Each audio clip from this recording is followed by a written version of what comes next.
I like reading mythology, and one reason for that is that I like funky monsters. There's a centaur, half human and half horse. There's a kraken, a giant squid or octopus or a primeval form of Cthulhu.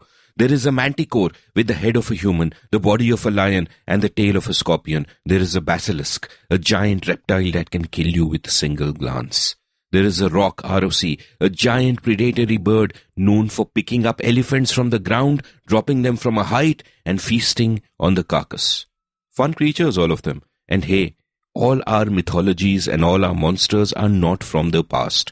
There is a modern monster who can see into the future, who plays something called the infinite game, and who gives birth to unicorns.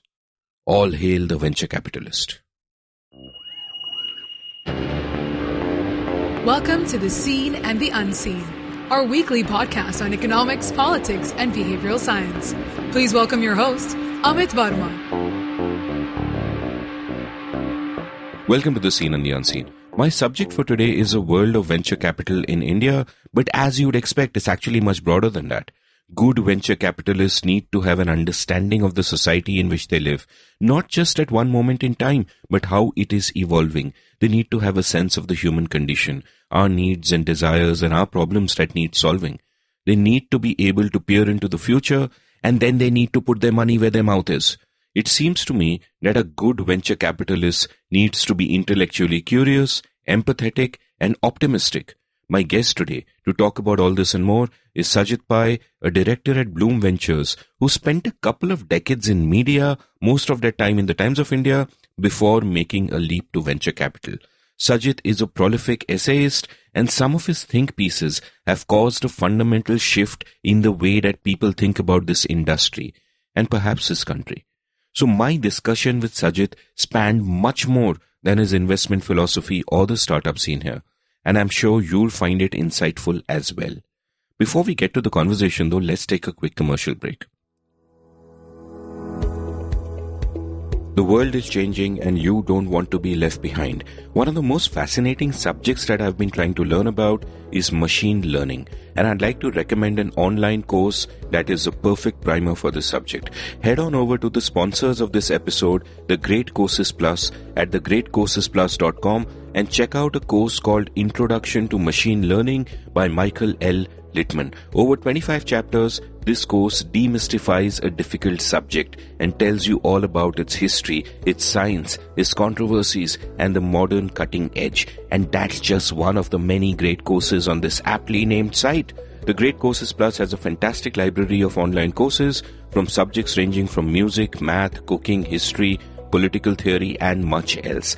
They also have an app where you can listen to the audio of these courses the same way that you're listening to this podcast right now, and it will cost you nothing. You get 1 month of unlimited free access if you use the following URL, thegreatcoursesplus.com/unseen. That's right, unseen, thegreatcoursesplus.com/unseen for 1 month of unlimited free access. Why should only machines do the learning? Sajid, welcome to The Seen and the Unseen. Hey, thank you, Amit. Thank you for having me. So you've had, for someone who's a venture capitalist, you've had an atypical and interesting journey. You have described yourself in the past as an accidental VC, which is interesting because I've had other guests who've called themselves accidental crusaders and accidental reformers and all of that. So tell me a little bit more about you, your background. What were your sort of interests as a young person? And tell me a little bit about your journey. I grew up in Kerala and sort of had this, not exactly peripatetic, but there was a fair amount of, transfers, etc., because my father was in the central bank. I ended up doing my undergrad from Goa, and of course, the Goa of college in the 90s is very different from the Goa of the beaches. And then ended up doing an MBA from IMA, and then joined the Times of India group, and worked there for a fairly long time.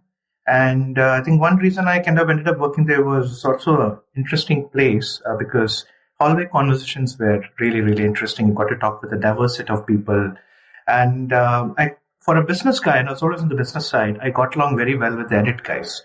And I ended up working there for a long time across multiple roles. And broadly in the strategy, biz dev, started a few businesses.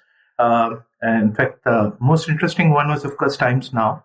It was supposed to be called ETTV then, and Partho sadly now is in prison. Anyway, so Partho and I were the first employees, so to say. We got transferred from the Economic Times.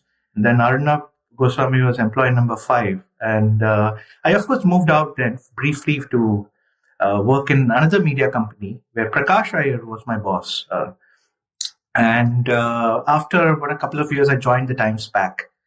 And I was there for another 10 years. And so coincidentally, the division that I joined Times back was a division called Brand Capital, and which was headed by Karthik Reddy. Not exactly headed, but he was one of the senior guys there. And as it so happened, he moved out 2 years to start Bloom Ventures, which is an early stage venture firm. And in 2018, I was really getting bored and I kind of made up my mind to quit. Fortunately, got a call from him and he said, look, what are you doing, etc., etc. There's a role. Would you be interested? And I was like, wow, of course. So, I mean, I've given you kind of my timeline, really, so to say. And but what it doesn't really tell you is kind of, and you know that I quiz. And so I've always had this interest in trivia, fairly Catholic interests, very diverse interests. I'm obsessed by lots of little things. And to that extent, I think I bring in that generalist perspective. I mean, I don't think I could probably run a division as well as some of the founders or I kind of invest into. But it does give me a kind of a perspective, a worldview, and that serves me well in this business. So that's kind of a little bit about me. I now find myself, interestingly enough, in Delhi. And kind of the funny thing is that I lived in Bandra in Bombay for about 14 years. And then there's an interesting opportunity to start a university business for the Times. And I leapt at it and ended up finding myself in Noida because the university was in Greater Noida. And the interesting thing is, I remember going to get my Canara Bank account kind of shifted. And so the previous one was in Bandra, and this one was in a small village called Bangale nearby. So I remember the lady looking at it and said, Bandra? Bangale? Bandra's a Bangale. So that kind of was the kind of transition that happened. But I find Noida particularly interesting. And so I think I've given you a very, very long answer, a very rambling answer, but it kind of gives you a perspective of, listeners a perspective of me, and probably stop here.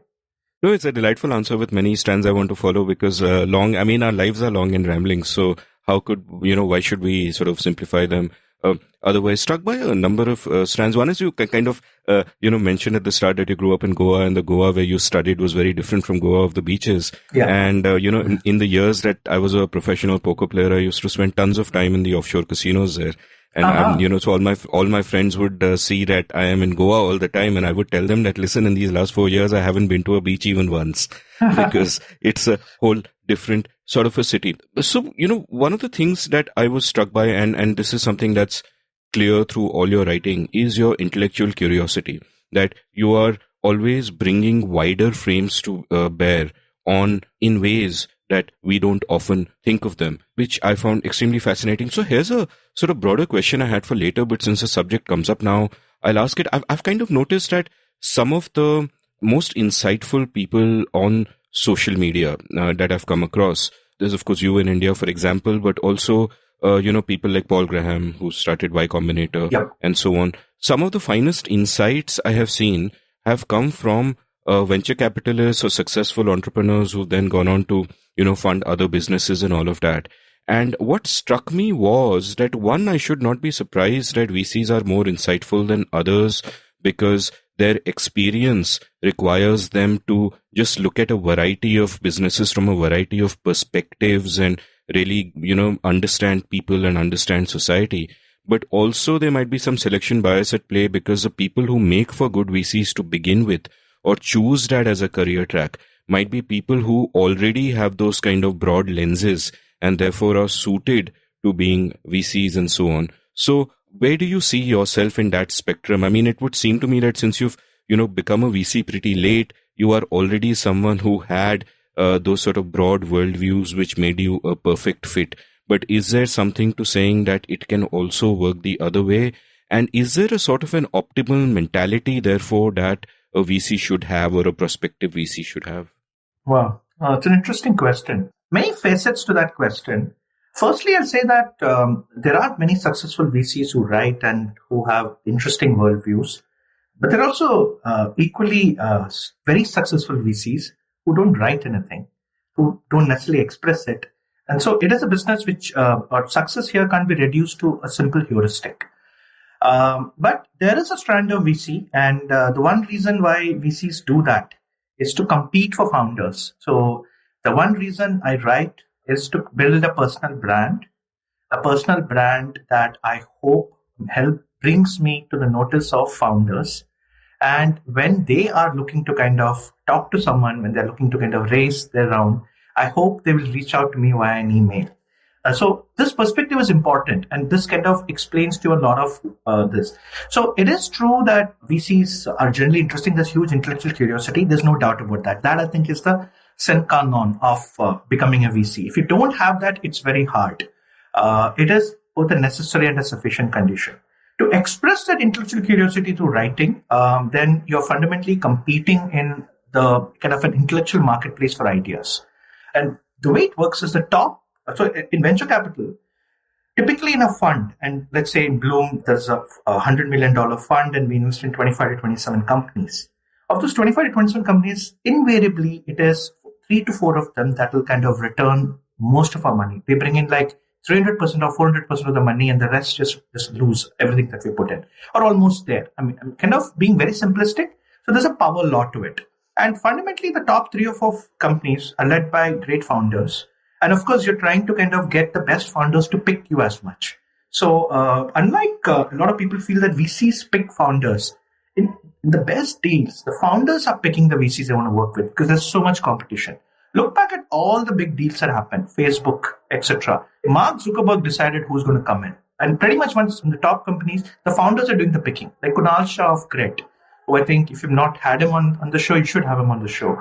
So Kunal Shah could have picked anyone, and he picked Sequoia, for example, for multiple reasons.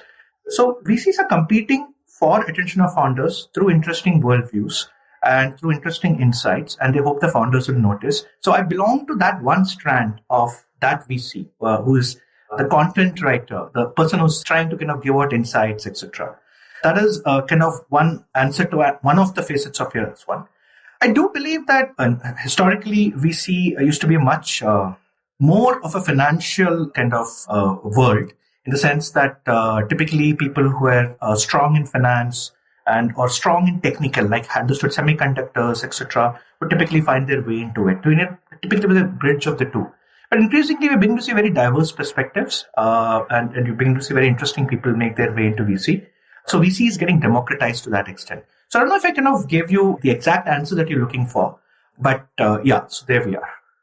Yeah, that kind of makes sense. And one of the sort of, I had, for example, Santosh Desai and also Ambi Parmeswaran later at different points on my show. And one of the things about both of them is that, in their quest to become excellent at what they do, which is advertising, they also came up with some surprisingly startling insights, at least to me, about Indian society, right? And while reading some of your work, I came across some of those moments also. Of course, the segmentation that you've done of India 1 Alpha, India 1, India 2, India 3, we'll discuss that in detail later. But just one that kind of struck me was that in one of your essays, you have these 3 photographs of Starbucks in 3 countries. And in the other 2 countries, which you pointed out, the menus are in the local language. And in the particular, the third one, which is India, it's completely in English, where you point out that, that there is like a separate class of people. You've called them Anglo-Indians, you've called them India 1 Alpha, whatever, who are just completely apart from the rest of the country in a sense. And you mentioned Kunal Shah. I think he's referred to the same phenomenon in different words in a recent essay he wrote that got a fair bit of attention, pointing out that, Cred was targeting that sort of segment as well. So the way I want to have this conversation is that, of course, I want to talk about the Indian startup scene and the way it's evolved. And you wrote this incredible 7,000 word essay on that, which I'll link from the show notes. Plus, I also want to talk about how venture capital firms work in India and how you see the current scenario and all of that. We'll talk about all of that. But I want to go back to your personal journey a little bit, because you're basically the same age as me, right? We're both in our 40s. And, we've kind of grown up through that very interesting period when one is intellectually curious, but there is a limit to how much information you take in. And like you pointed out, maybe working in the Times of India is an interesting step because you're meeting, people with different kinds of specializations in the corridors and having those water cooler conversations. And then one day everything just explodes open. Like the whole world of information is at your fingertips. And so what was that sort of process like in a dual way? One, from making sense of the country as it was changing and evolving very rapidly through the late 90s and onwards. And two, from a sense of your own personal growth as you begin to evolve the frames through which you look at the world. Like, between then and now, is it possible for you to sort of pick those aha moments which kind of change the way you look at everything? Such a hard one. I don't know if there were specific aha moments, but yeah, so clearly, I'm a big beneficiary of liberalization. What happened in 91, 92 had a big role to play, even though I graduated like 6 years later, because the economy had opened up, and there was a lot more, and a lot more consumer spending beginning to kind of, unlike versus like the 70s where, it was relatively more socialist. So certainly that was a big kind of a tailwind to my life. Joining Times, of course, and I was fortunate to get to work with Sameer Jain, the incredibly maverick, eccentric owner of the group. And I sort of became one of his EAs. And every time he used to come to Bombay, in winters because Delhi pollution, etc. He used to call for me, and my bosses would make me drop whatever I was doing and say, okay, you can manage it, just go. And I think I owe a lot to him in the sense that he's a fascinating personality and a lot of the conversation, a lot of the insights. So that certainly helped. So he was a big influence as well, even though, of course, you do move on now. And the next was, I think, in the early 2010s, I tried start write, and I started newsletters, etc. And I think I was trying to kind of distill the world, so to say. And I think it came out of and genuinely I felt that I was getting left behind when I kind of compared myself to, it's mid-30s, sort of maybe had male menopause early, like you have these existential things. What am I doing? I'm not earning as well as my friends, etc. And I kind of got the sense at that point that increasingly, and I don't know if it came out of a specific article or something, that I felt like I needed to take greater control of my destiny. And I sort of needed to, and so sort of like 37, 38, I started writing a lot more. And I kind of set up a website, I started writing, I tried newsletters, I did multiple things. But I mean, effectively every month or so, one or two articles would come out. And that helped, I think. So these were certainly arcs to my life, so to say. And sort of if you kind of look to a lot of the hits that I've had have really come in the last 2-3 years. I mean, the first 60, 70 pieces I wrote, I don't think 10 people read each of those. And I would send it to people, and I'm sure none of them touched it. They would all say, very nice, very nice. So I think a bunch of this certainly inform my worldview, and the more you try to write, the more you distill, etc. It certainly helps. So I think, so these are kind of the arcs or the tailwinds that have kind of propelled my life forward, so to say, which finally led to Karthik Reddy reaching out, etc., and which kind of brought me here. Yeah. Did you feel the writing helped your thinking?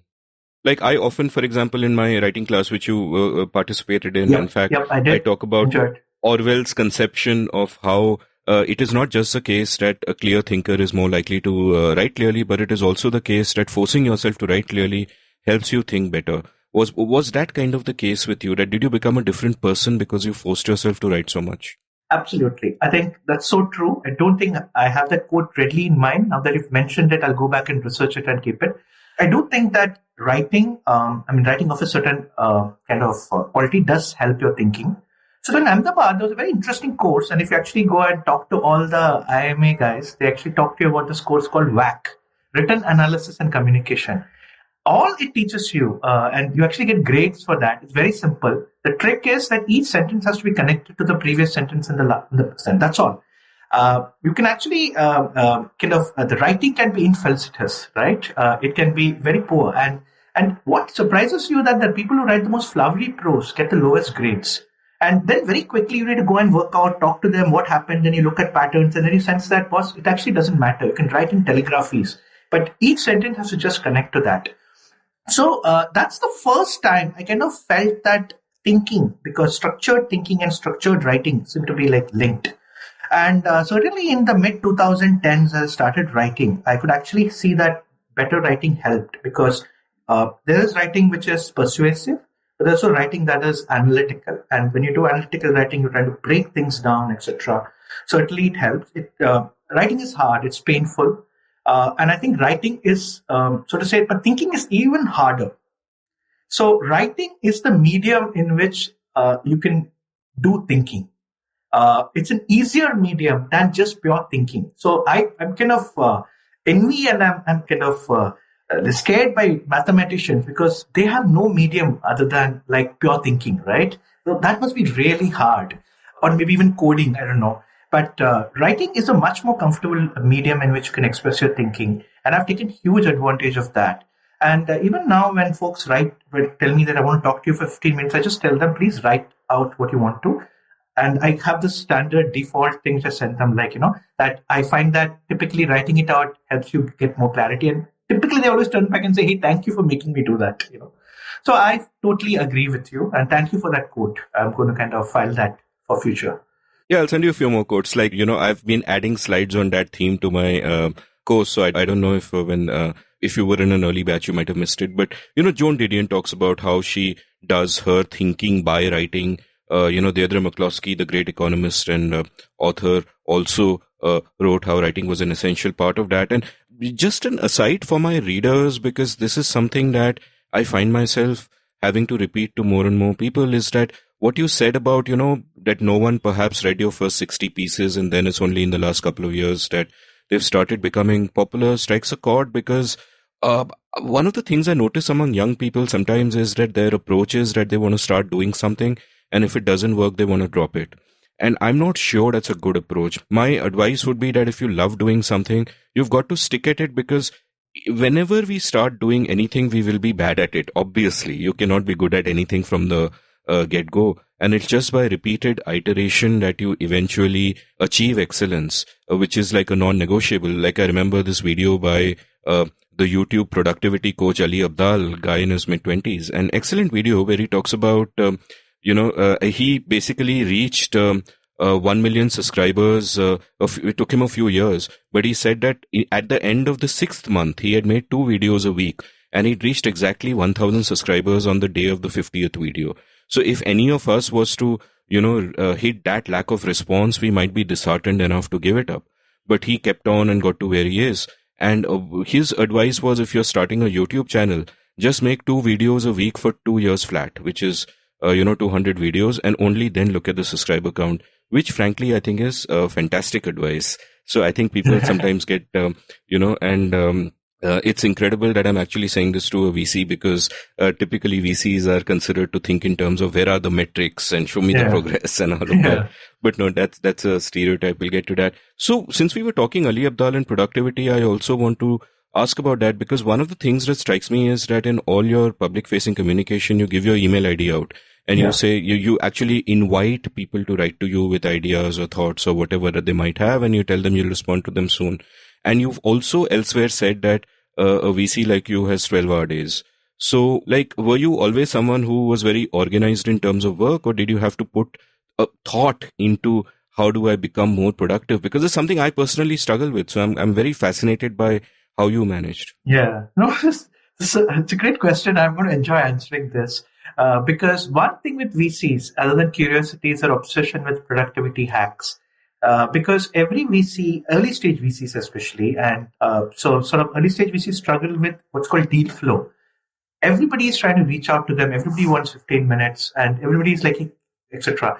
So, and it is challenging. And I must tell you that it just hit me head on. I did kind of before entering VC, I was actually, I think, had this huge anthropological interest in VC. And a lot of people used to actually tell me that, hey, how come you're not in VC at 17, 16? I used to get this, oh, aren't you there? I thought you were there.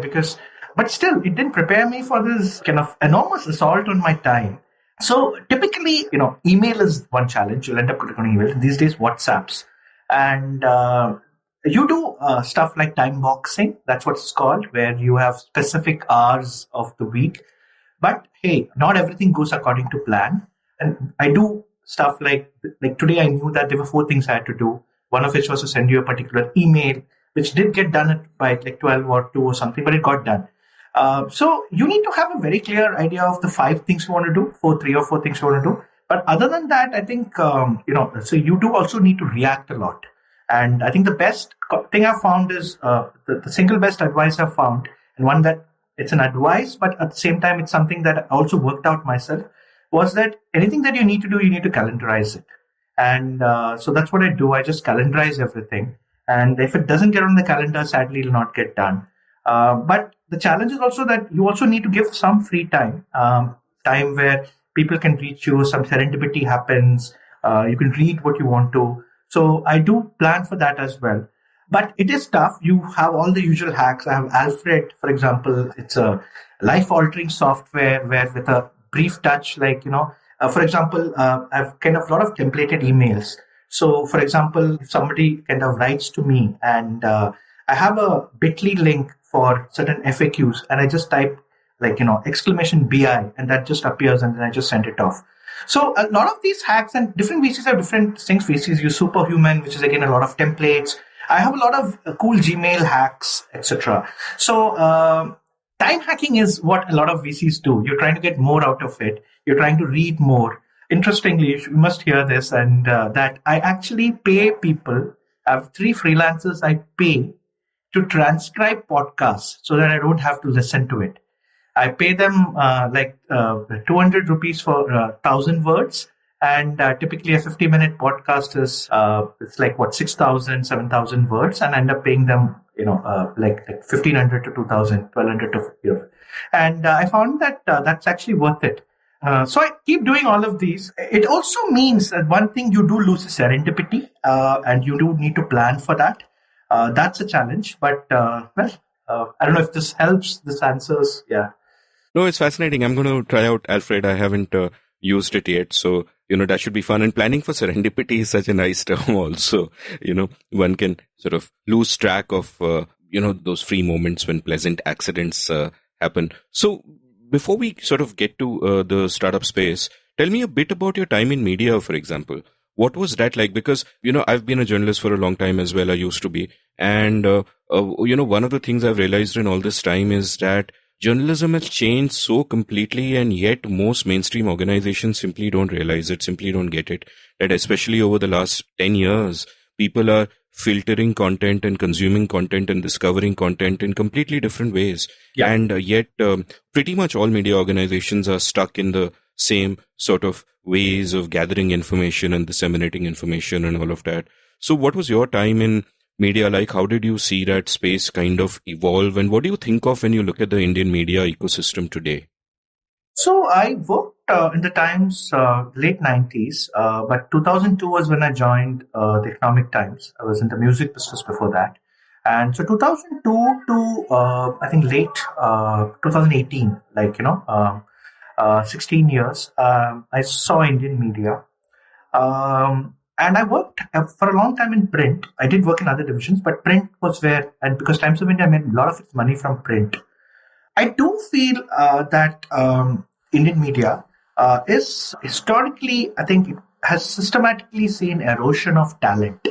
Like the best and brightest, sort of a cliche again. I don't think they ever worked in media, so to say, but at least you had a fair amount of bright people coming in. But over the years, I think the quality of people coming in has historically not kind of been the same. The other one is that print specifically, because the Times of India and because of English, typically the Indian newspapers, which were in English, historically got a huge advantage. And I remember coming in early 2000s, etc. If you look at the Navbharat Times at that time had like 1/4 or 1/3 the reader base of the Times of India, but their ad revenue was like 1/12. So Times of India had a disproportionate English premium, so to say. So specifically, the media business was largely a monopoly business, and typically that's when you end up making a lot more money. So they were fattened on the monopoly profits, the Times of India and all of that, and that kind of continued. What happened is, I think a lot of folks in the Times of India groups saw the warning signs. There were enough notes, etc. In fact, it's very strange that 1996, I sort of discovered this old pamphlet or something like that, belonged to 1996. In 1996, they were saying, is the internet a threat to print? But in the US, finally it took the 2008 financial crisis to really kind of ram down print thing. And in India, it took COVID. So I think, cut a long story short, they were largely monopolies. They were not necessarily well run, hence. But that's fine. Times of India's genius, Samijian's genius was to discover that monopoly and just milk it for what it's worth. The other ones weren't even as well run, the other parts of the business. The TV one was reasonably well run because it became a monopoly and they exploited it, first under Peter Mukherjee and then under Uday Shankar. But over time, all the bad habits set in. And what has happened now is that the print business got eviscerated. I'm hearing like horror stories from the Times, etc. So TV is a little better, but OTT is creating problems there too. So yeah. So can double-click if you want into specific aspects, but sort of, yeah. Double click into one aspect for me. Like, you're obviously someone, it's part of your job to kind of keep gazing into the future. 10 years from now, how will we be consuming media? Because like you said, COVID has changed things. Things were changing before this. The whole sort of landscape is fragmenting and splintering and everything is changed completely. Like, what is a day 10 years later from now? How is one getting one's information? What does one mean when one talks of journalism or the media? Yeah, 10 years hard, but I can talk to you about a few trends we're seeing. So one trend is sort of the death of the rapper, so to say, or creation of new rappers. So for example, the newspaper is a rapper. The newspaper said, look, I'll give you sports, I'll give you fashion, I'll give you cartoons, I'll give you everything, and financial news, I'll wrap it up and kind of sing. Similarly, like for example, if you actually now go back and look at Esquire or GQ, it's a strange concoction. They have this fantastic 3 or 4 stories which are like incredibly well written. They take 6 months to produce. They pay the writer like $25,000-$30,000 just to and also to travel. That's extra. What is it doing there? And it's free. And I read every one of those stories free. And of course, that's because there was a subscription base which kind of meant an ad rate, and so on. But as the business declines, as advertising flees, suddenly the rappers don't make sense anymore. So what you see now in the last few years is the rapper breaking up and stories unbundled. So today you can, for example, you see something on Twitter, you click on it, you go to some site. If I come out of the site and you ask me, hey, Sajid, where do you read this? I'll tell you, I don't even know, So you don't even remember. But so certainly a relationship with the writer, and that is what leads to Substack. So people are saying that people follow writers and people don't follow magazines, and that makes sense.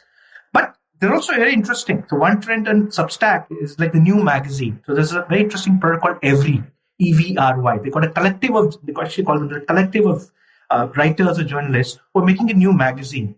So the joke that goes is, hey, they've discovered a magazine, So thanks to the internet, we are kind of bundling and unbundling to make sense of the world. So certainly, I feel, but the fundamental thing is that people are going to the written word. People are going to consume so to say, the basic unit will be the writer. We are certainly seeing the death of gatekeepers.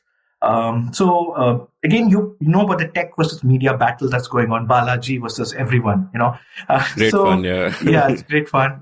So increasingly, there being interesting brands like Oh My News, I think that's what's called in Korea. So about citizen journalism.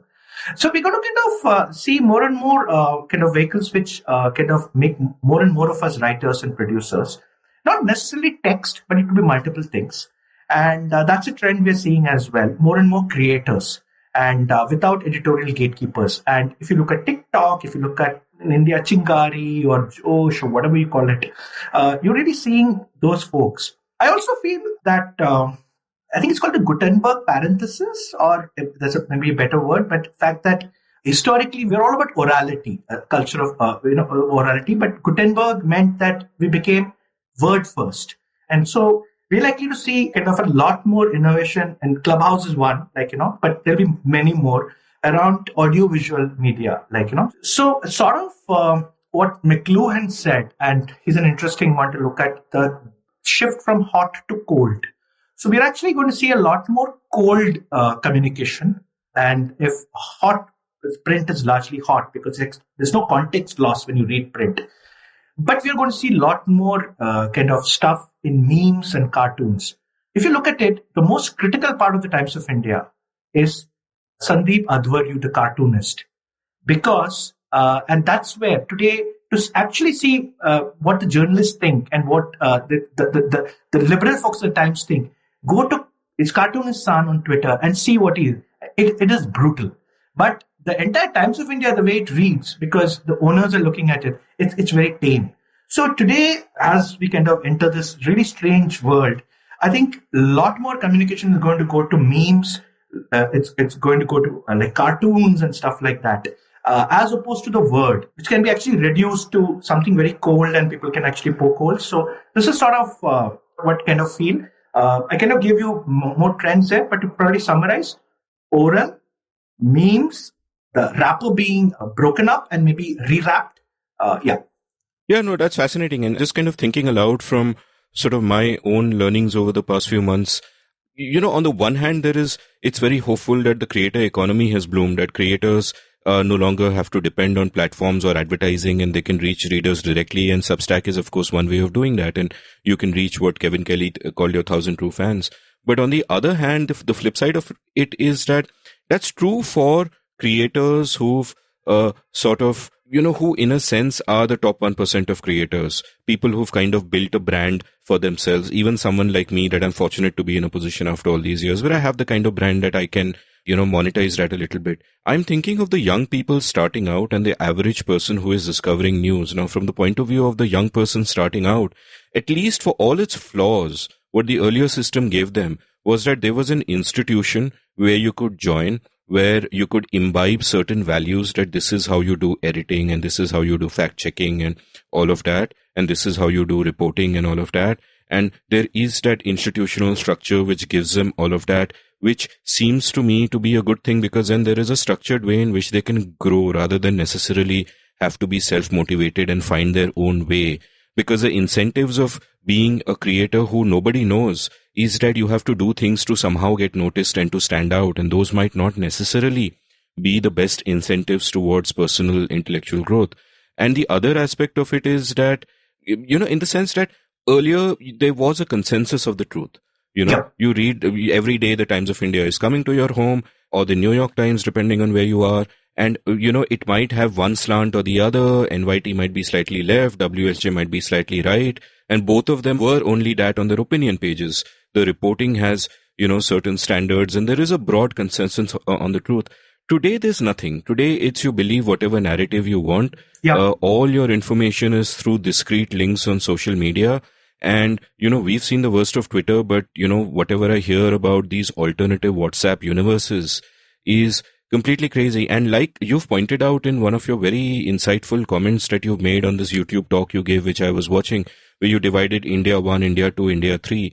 And you pointed out that none of these apps or businesses that we recognize are actually reaching India 3, which is, more than 1 billion people, which you equated to sub-Saharan Africa. But WhatsApp is there because they cater to the most basic need of simple communication, which is also kind of scary in a sense that, WhatsApp is basically the biggest, they're obviously not a media house, but effectively it's the biggest source of media for everybody kind of in the country. But this is just a ramble. I was just kind of responding to you. I don't know if you have anything to say to this. No, I probably didn't double click on it, but point I think I want to say is, I think historically we got the rappers we didn't select. WRAPPERS, not RAPPERS, but no, figured that out long back. Sorry, sir. Yeah. So but today you can actually wrap it in the way you want, and that's scary because certainly there is the splinter net today. I don't think there's any doubt on that. It's very hard, and I actually do try and follow people of different persuasions. I don't want to kind of be cocooned, so I do follow people who I wouldn't probably spend an evening with. on Twitter. But I don't see very many people doing that, and it's hard, So I do think that there's no doubt about it that we are splintering and people are selecting the media that they want to consume. I don't think there's an easy solution here.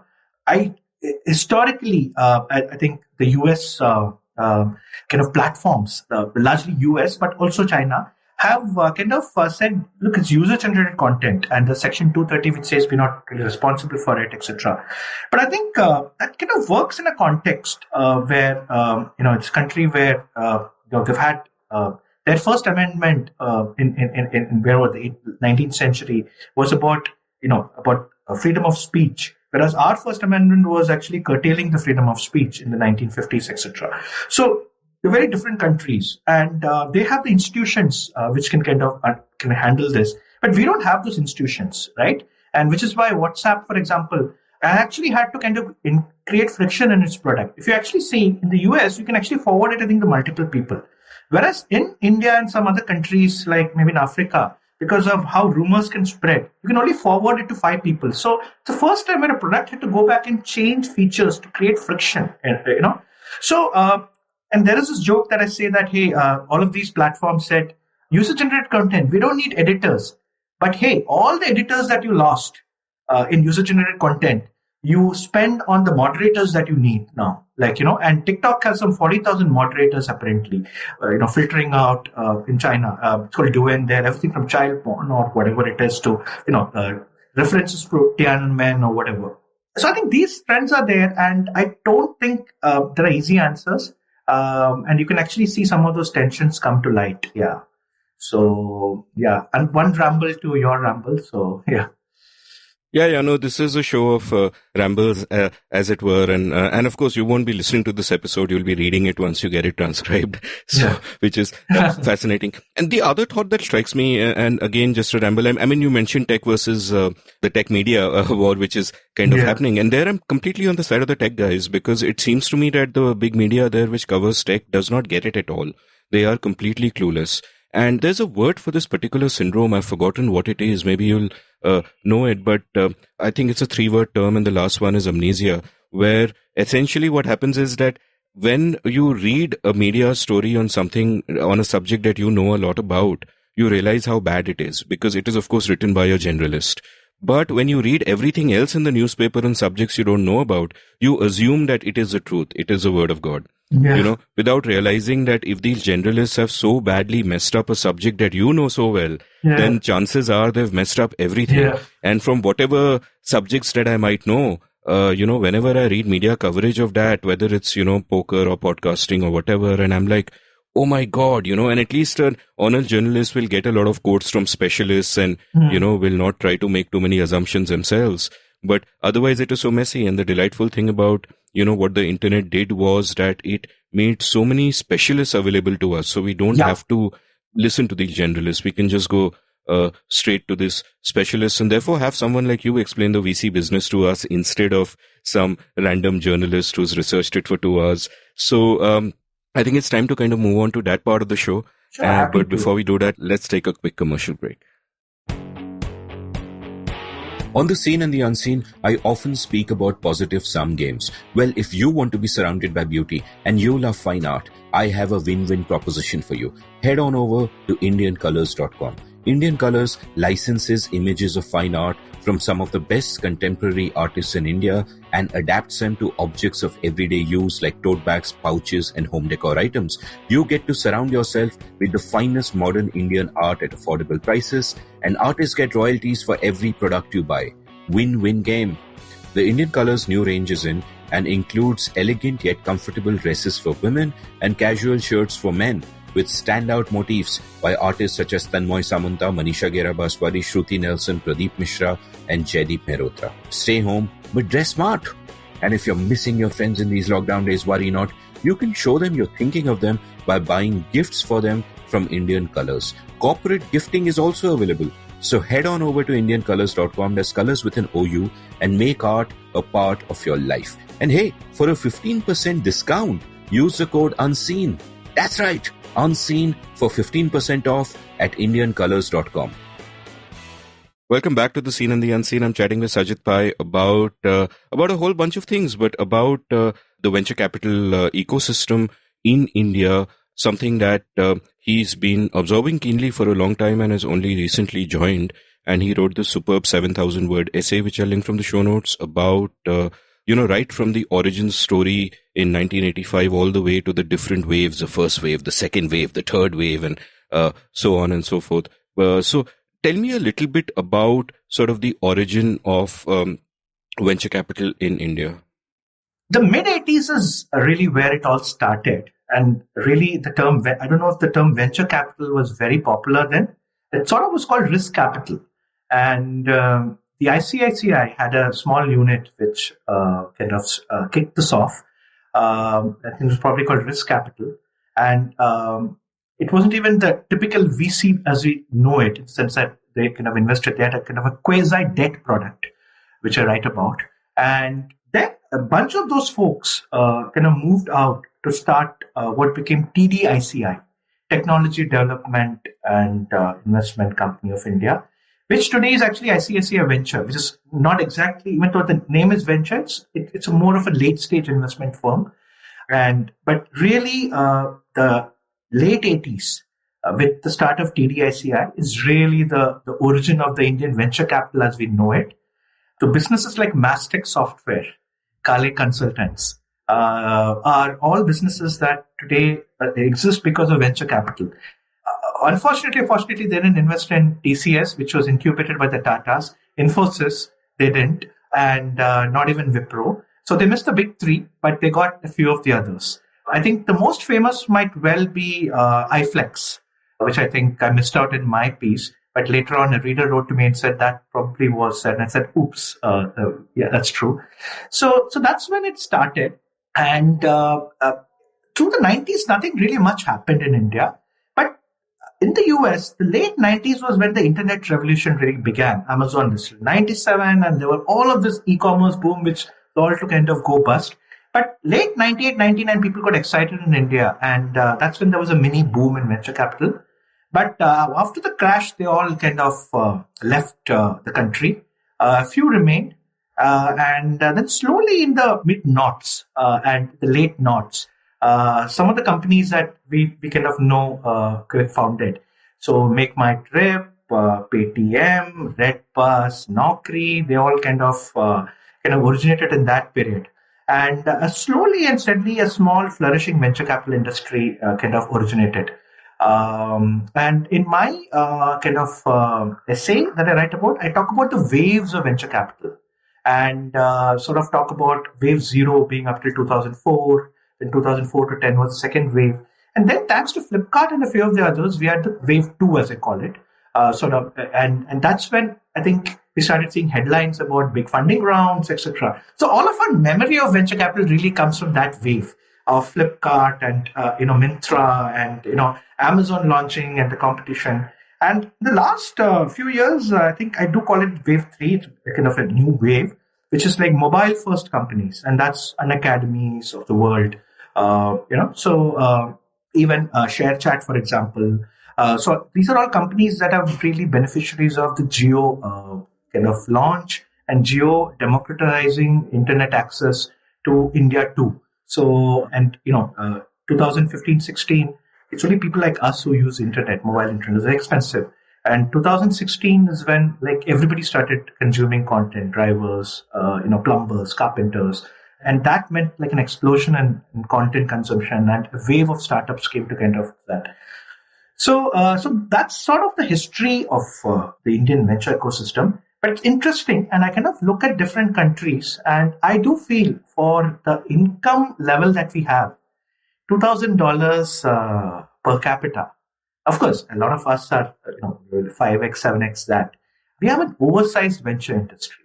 So I kind of looked at Mexico, which is 5 times India's per capita income, and it's a lower rungs of OECD.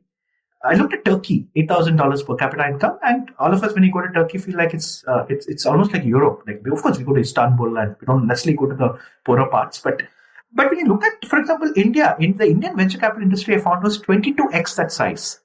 So I said, wow, how's this? Why are we so over-ventured. And of course, a lot of that has to do with brain drain of Nehru's creation of IITs, which meant you created this extraordinary institution, which was too extraordinary for the country, and they couldn't absorb them. So those guys went out. They became big folks there in the valley, and they all said, "Look, hey, there's so much raw talent here, horsepower." And a lot of their friends in venture capitalists say, "Oh, all the Indians are like you. We should invest there." So this is what I kind of found, that venture capital and the startup ecosystem is kind of overdeveloped for the nation as we have it. But thanks to that, there are jobs for people like me, and so yeah. Yeah, no, that's fascinating. And in this time, as the kind of companies have evolved and the market has evolved, has the mentality of VCs evolved? Like, 20 years ago, if you were a VC, would you have been looking for the same things, or has it become fundamentally different, the approach? No, it has changed a lot. 20 years to now, there's like a sea change.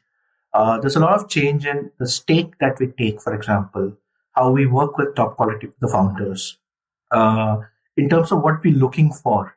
I do think that, if you look at, for example, the way Valley evolved, historically, the Valley evolved out of semiconductor investments. Okay. And so necessarily investing in older people, late 40s, 30s, etc., right? Or very strong business to business use cases, which could have took advantage of technology.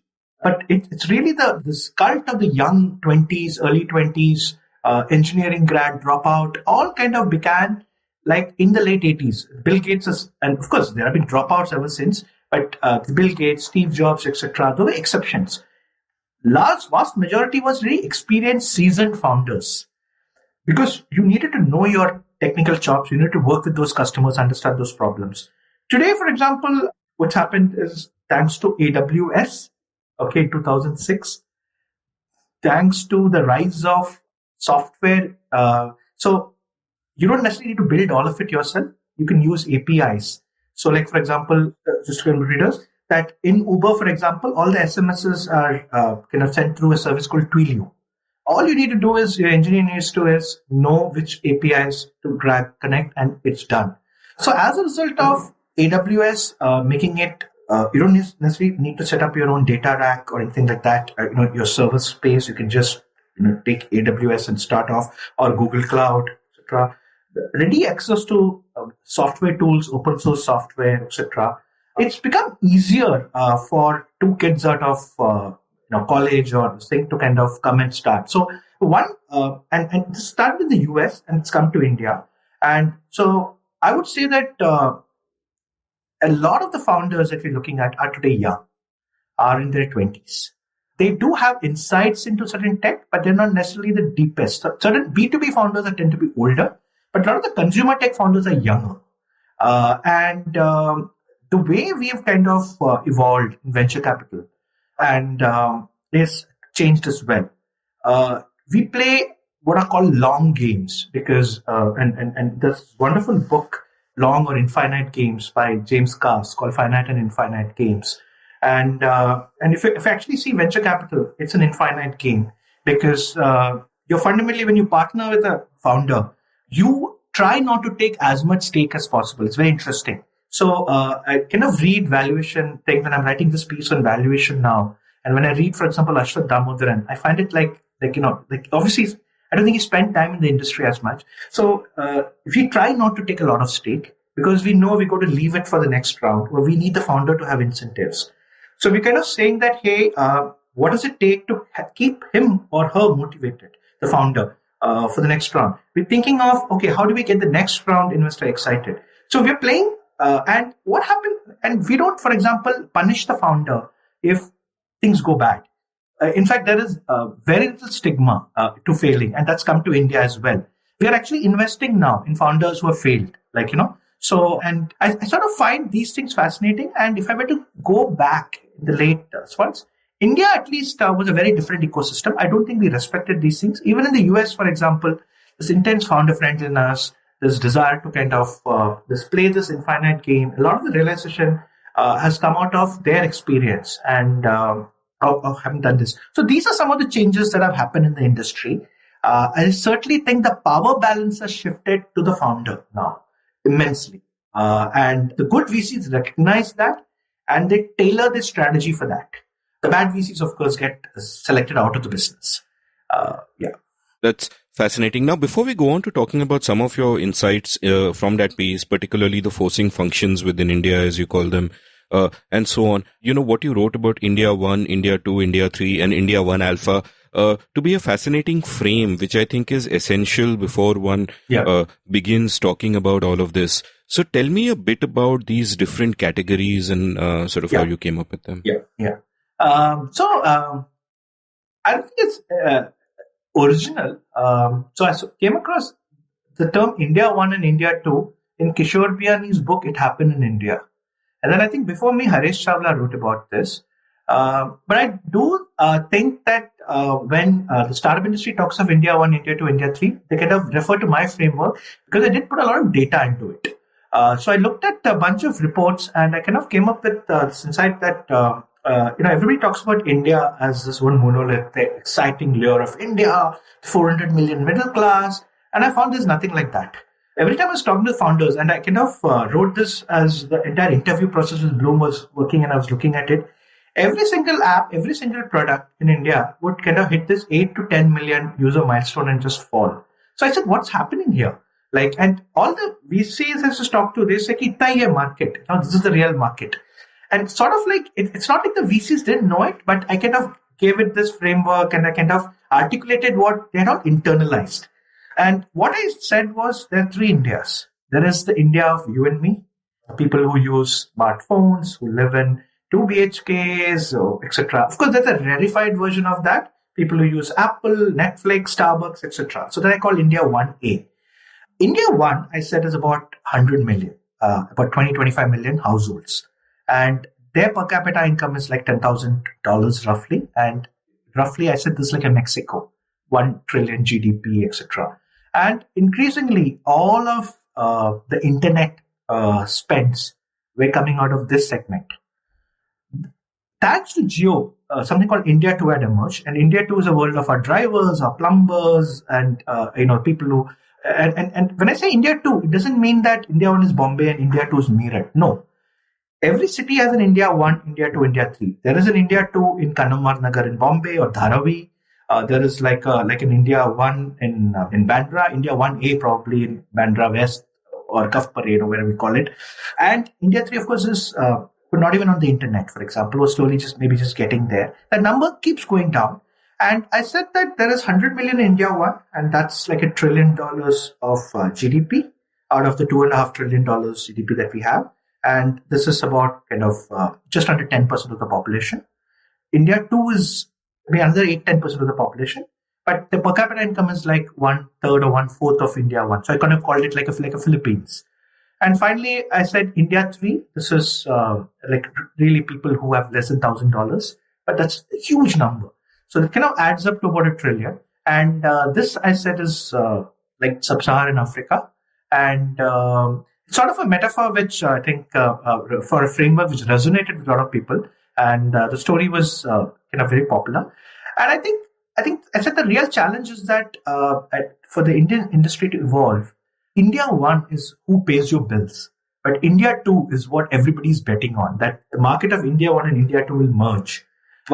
And I pointed out certain kind of important fissures or challenges or frictions. I said India 1 is largely English, but India 2 is largely vernacular. And you may need to change your UXs or UIs or Rails, etc. And increasingly it looks to me that you may actually need to change your business model.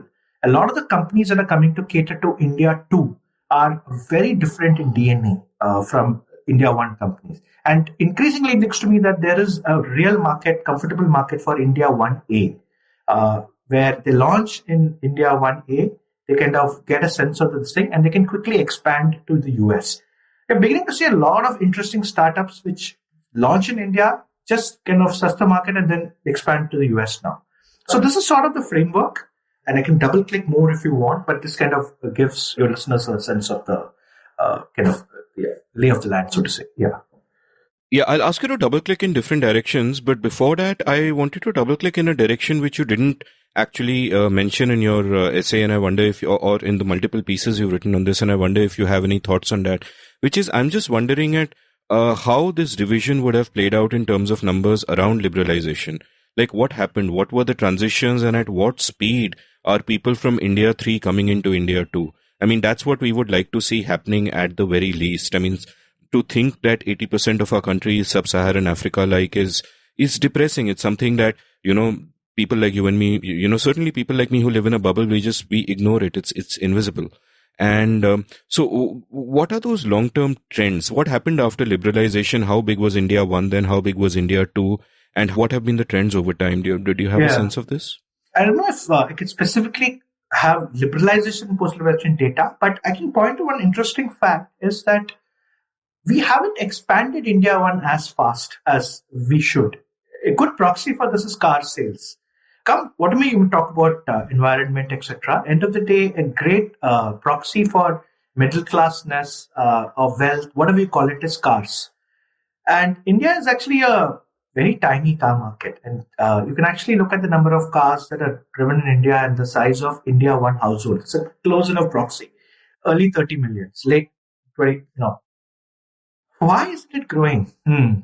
And actually, I studied economics and I do end up following economists. And I remember reading, I don't know who it was, but who said that India's biggest success has actually been in reducing the absolute poor and not in growing the middle poor or the upper rungs of the poor into middle class. And that's something that struck with me. And in fact, even if you look at COVID, for example, the real growth in COVID, and a lot of the startups are doing really well. It's the Matthew effect. To he that has more will be given. So all the startups, and I'm beginning to see this really sad thing where the startups are doing really well, barring a few categories like, for example, travel. And they're actually seeing offtake growth. And when we actually, double click, deconstructed it, we said that if you actually see growth, and let's say it's 55% growth, and we kind of said there's been 55% growth since pre-COVID to now, monthly. 40% of that 55% has come from the user spending more. So people are saying, hey, I should go out and get my groceries from this, let's say if you're in Bandra, this Kachi store, or if you're in Delhi, Gurgaon, from this mall or whatever. But you're saying, I'll just order it on Big Basket or Milk Basket or what have you. 10% has come from frequency. You're buying a little bit more. Maybe you're increasing the because it's easier, for example. And 5% has come from new users. That is, the person who was not consuming it. Okay? So there are many reasons for this, but I think it's to do with the fact that the real middle class, this thing is to do with, and this comes through very well in Poor Economics, this wonderful book, is about regularity of income. And I feel that the one big privilege we enjoy is we actually can see our income streams. If you're in the middle class, you have regular salary coming, which is why government jobs are so prized in India. The future is so uncertain when you don't have that. And COVID gave a massive shock to that. People suddenly, like Jan, they were happy, and then suddenly they heard so much virus aa raha hai, and March they had no jobs. Of course, a lot of them have got jobs back, but the entire experience has shaken them. And they're saying, hey, let me hold on to what I have. So, but whereas people like us, and there's a wonderful term called the Zoom generation, I mean, my life didn't change. My life improved. I got more time with my family. I got to eat really good food, so I got to whatever, so the air improved. So I didn't have to travel. So the quality of my life improved. And so the point I think I kind of want to say is that I don't think the speed of India 2 to India 1 is happening as fast as it should be. I don't have answers there. But the continuing success of Indian startups in the VC ecosystem depends on that. Yes, India 3 is reducing, which is a good sign, and India 2 is growing. But the challenge is India 2 is not someone who can sustain a very large business on. Hence, then startups in India are actually looking at abroad in a big way. B2B startups anyway did that. Consumer startups are beginning to think that too. So we see these are like macro patterns that you're seeing. Yeah. Yeah, no, just thinking aloud. And if any listener has interesting statistics by which, you can shed more light, kindly share them. Because my assumption would have been that around liberalization, you would have had a tiny sliver of elites, which would have been your India 1 or even your India 1 alpha in relative terms. And then, more than 90 or 95% would have been basically what we call India 3 today. And just that growth of that middle class India 2 and India 1, I think there was sort of a lot of that happening. But what those of us who benefited didn't realize that, in general terms, yes, the absolute poor were lifted. There are statistics like some 300, 400 million lifted out of absolute poverty and at least knew where the next meal was coming from, which is a staggering achievement. But it is still a matter of great worry if 80% of the country is sub-Saharan Africa. Now, there are a number of counterintuitive insights you've shared in your different pieces about these India. So I'll ask you about them one by one. And one you kind of referred to earlier, which is you spoke about how many entrepreneurs are now, say, building for India 1 or even India 1 Alpha and then expanding abroad instead of expanding to India 2, because that direction of expansion from India 1 to India 2 seems to be very difficult. I think you've spoken about how, as far as B2C is concerned, India 1 is like the 51st state of the US. So it's easier to go into the other 50 states and otherwise. And similarly, you've spoken about like the English tax. And I think that's a context in which you shared those 3 Starbucks photographs. That if someone from India 2 goes into a store where they only see signs in English, it's intimidating. They don't belong there. It's a different country for them, right? So tell me a little bit more about how harsh this gap is and why many people don't realize this gap is even there and therefore can make mistakes in investing or starting businesses and so on. Yeah. I think over the last few years, there's been a lot more education within the startup industry because there are very bright young men and women who come in and study this, like, say, Margaret Mead studied Samoa, for example. So there are writings, there are interesting blog posts, etc. But yes, there is a gap. For example, there's this. For example, a lot of times the credit kind of credit card transactions used to fail because there's actually an intermediary page where there's a handshake with the bank where you need to enter, and that's always in English. So a lot of startups actually went to through the payment guys and said, "Hey, can you guys change it?" And they said, "No, we go to the bank. Bank doesn't listen to us." And one thing that startups are good at is removing friction to payment, right? That's where we're world class at.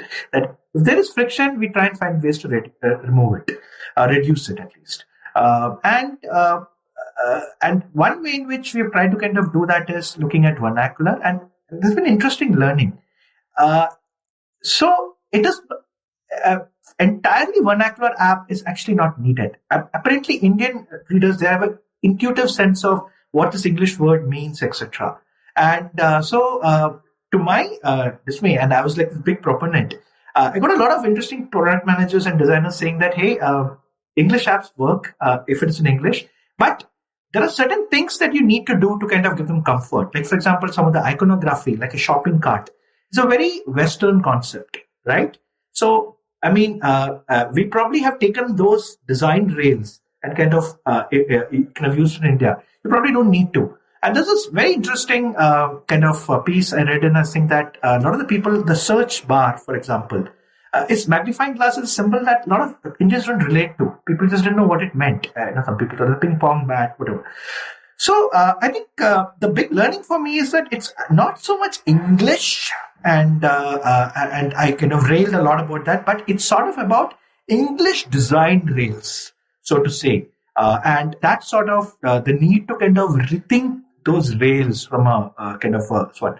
So very interesting. So there's a parallel to this in the Times. And if you see the Times, for example, versus the WSJ or New York Times, very clean. There's a lot less stories, etc. The Times is a complete kind of khichdi, so to say. This was actually driven by Samir Jain, because he say that the French or the Americans eat in courses, one after the other. The Indians eat in a thali, which is all at once. So they like to have like this smorgasbord of offerings, and They like to pick and dip and sort of. He said the Times of India front page should be like that. There should be so many little pieces. So that I thought was. We talk about clever design in terms of startups, but this is a 150-year-old company which is actually thinking very cleverly about this. So I think today I would actually rework the English tax to an English design tax. And I would say that I think the way you lay it out, the way you give comfort to a person, and sometimes it may mean just rethinking the very format of the channel. Like, for example, live streaming in China. Live streaming is hugely popular in China because when China has a China 1, China 2, China 3, right? So of course, China 3 isn't as poor as India 3. So their live streaming has actually helped people get more trust and kind of consume very readily buy those products. And in India, it's been to see very interesting models like the Meesho model, which is a reseller model. So e-commerce, the way it is, where everything is laid out, I click on this. I don't know if India 3 is comfortable. India 3 is going to a shop and saying, "Kya hai? De do." So what is going to happen is you may very well have distribution channels emerging, distinct for India 1, which is internet and modern retail, India 2, or India 3, for example. So think of microcredit. So some handset guys have had a lot of success selling phones through those microcredit guys, right? And we're beginning to see microcredit and, in my view, resellers, the Meesho kind of thing. So we're actually evaluating a company which sells, Meesho sells apparel, and they've started selling other things too. But this company sells FMCG goods to resellers. So beginning to see very interesting distribution channels emerge to remove frictions. So they come to the conclusion that it's not the website that matters, okay? You may actually need to rethink the very way in which the consumers interacted with. So the reseller model whereby your neighborhood auntie sells your product may actually work better than making you look at a flat screen and click on it. So yeah, some interesting learnings there. Yeah, many interesting thoughts, and especially, in one of your articles you wrote about how many people thought that magnifying glass was a ping pong bat, which it's one of those moments where you sit back and realize how much you take for granted. And there is this sort of design term which once, at least for me, used to be a pejorative called skeuomorphic design, which is basically that you make something online a representation of something that is offline so people are familiar with it. Like the worst example of it, which was really ugly, was I think when Apple did an ebook reader or something and they made it look like a physical bookshelf. So that's how the screen looked. And I thought that was just too ugly and there was no need for that. And it strikes me that even if you might need skeuomorphic design where language is a problem. So you have a symbol which tells a person what it is. But that symbol for a shopping cart for, in small town India will not be a shopping cart because they've probably never seen a shopping cart. So there's a need to rethink that. My other question to you is that I would imagine that listen, we solve for problems which we experience and which we know, right? And I would imagine that a lot of startup founders would come from India 1, even India 1 Alpha, as it were. So the problems that they would be intimately familiar with or would have experienced viscerally and want to solve would be more likely to be problems of India 1 and India 1 Alpha. And therefore, any understanding they have of India 2 would, be a little deficient. And equally, I guess, you need a fair amount of privilege to become a founder in the first place. You need some kinds of networks. You need to have access to books and information and knowledge and all of that.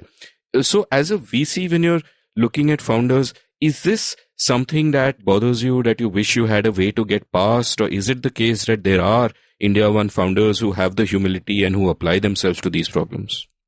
So I think you hit upon this and you explained really well. To startup requires privilege. You're absolutely right there.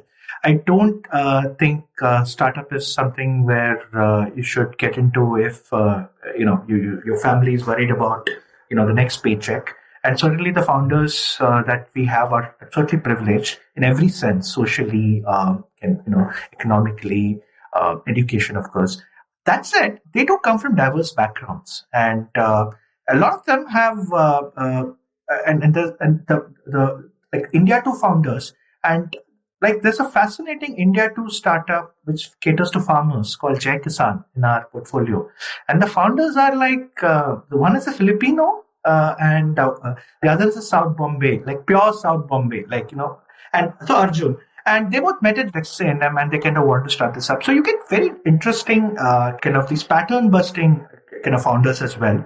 And the one thing in the VC industry is there are patterns, but you shouldn't be prisoners of your patterns. So strong views weekly held is certainly one of the mantras I go by, and so this was a pattern, for example, which was very interesting. But yes, there are a lot of founders who grow up in smaller towns who get into a great engineering college, typically one of the IITs, and they've seen like the world of their fathers or grandfathers. They have like relatives who are working in small businesses, sitting in wholesale market, etc. So they're able to marry these two worlds together. That, oh, this is like how my grandfather used to work. This is a family business, etc. They were privileged in that, but that's sort of an old world. And then this is tech, and so there are those founders as well. So if you look at the founders of these what are called Dukan tech apps, Kirana tech, like Dukan, Bikai, Khata Book, etc. There's a lot of those founders there as well, like people who have grown up seeing their family businesses and who understand tech solutions, etc. So you get both diversity, and while I would like to say that India One founders are doing India One problems, not necessarily so. I think the Indian Engineering College is a great unifier, and you can actually come into it from a small town. Of course, you're socially privileged, you're upper caste of all of that. You're quickly able to kind of understand what it takes to kind of succeed, and so you see very interesting patterns, and So I hope that gives you a sense of the founder profile. Yeah, pretty good. Just elaborate on that phrase for the sake of my listeners, which you used earlier, strong views weakly held. Yeah, so in fact, I kind of joke that if I were to get a phrase, that would probably be that. So you do need a strong view going into a meeting, going into a SWAT, because end of the day, my views are what make me, But at the same time, I don't want to be a prisoner of those views. So I changed those views, and I think that's been a superpower for me. I have and in fact, I've done where people have actually called me out saying, the past meeting you said this, but this meeting you're saying this. And I tell them that, look, it's like this old Nasr and Hodja joke that you came and asked me at 12 o'clock what the time was, and now you come and ask me at 3 o'clock what the time was. Of course, you can't say that, you're giving me different times. So data and perspective, I'm very happy to change my views to that. And one of the things I've trained myself is to not be afraid to say you're wrong. And I don't think I'm very rarely logically wrong, because I do, but I'm wrong because I don't have data, and I quickly change my views. And that's sort of something I've trained myself for.